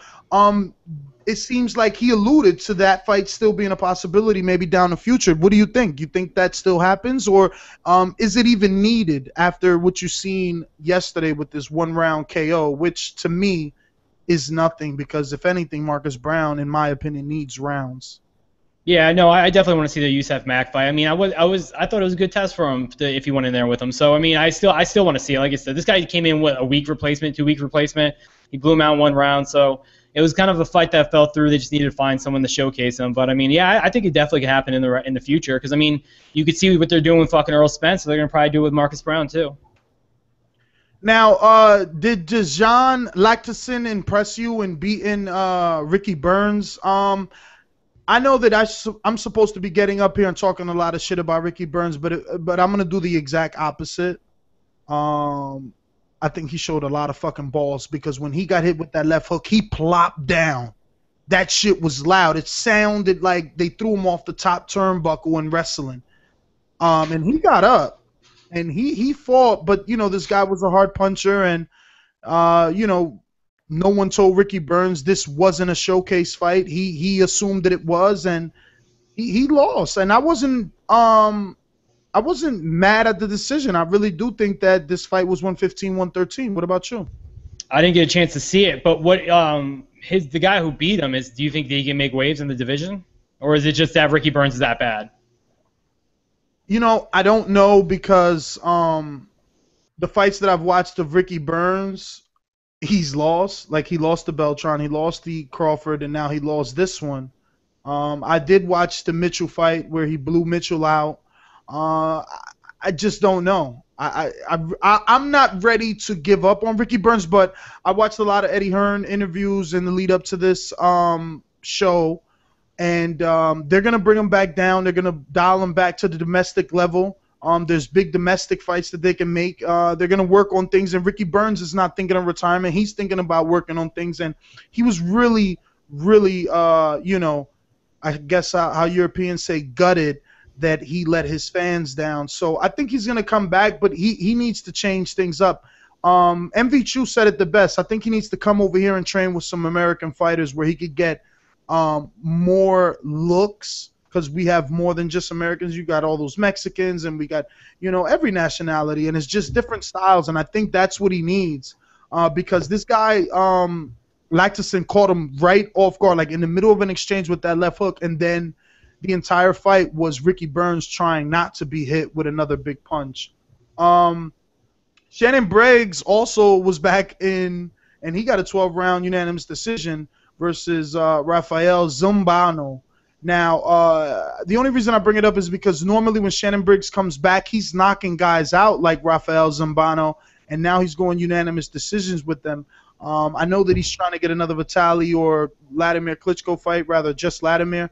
But yeah, you know, if you're not knocking out guys that we never heard of and can't pronounce their name, then you shouldn't be in there with Vladimir Klitschko, in my opinion. But I guess that's it for tonight, brother. We've at least given you boxing fans 3 hours. We've done our roll call. I do want to say that we got this Canelo Alvarez glove, and there is not a lot of people that signed up for it, but there are some heavy hitters. There are some guys that clearly have offered this glove to their wives as some sort of anniversary, or just to hang in their own memorabilia room, because they're making you know, numerous entries into the contest. And remember, if you want to do that as well, all you got to do is go to theboxingvoice.com. You know, our good friend Beeb here put a donate button on the right-hand side. You click on that. Remember, $1.40. 40 cents is for PayPal, $1 is to get you into the contest and also to buy more gloves. There's been like 1 or 3 of you guys that only sent $1, and that's cool. I'm still going to put your name in the runnings. But remember, it's $1.40, and it's unlimited entries, of course. The more entries, the more you get in. We're going to pick a random name, and we will use random.org to select the winner, and we're going to give it away that Sunday. This has been the post-fight show for Terence Crawford and Yuriorkis Gamboa. A very good fight, something all boxing heads should have enjoyed last night. I am your host, Ness GTO, joined alongside Beeb and James, and we are the voice of the people, but you can find Beeb at JHabib1 at Twitter. And James at Jameson Rocket, Jameson with an I. And we'll see you guys Thursday, brother. And if something happens during the week where it's, you know, worth talking about, we're going to fire up the old engine on the studio, and we're going to do another spontaneous show. So remember, it's very important you follow us here on Blog Talk. Go to our Blog Talk radio.com / the Boxing Voice Radio. click on the follow button, because if we ever schedule a show or start a live show, you will be sent one email to stay in the loop. So we'll see you guys Thursday. Or, like I said, if something happens. Good night, everyone. Thank you for using Blog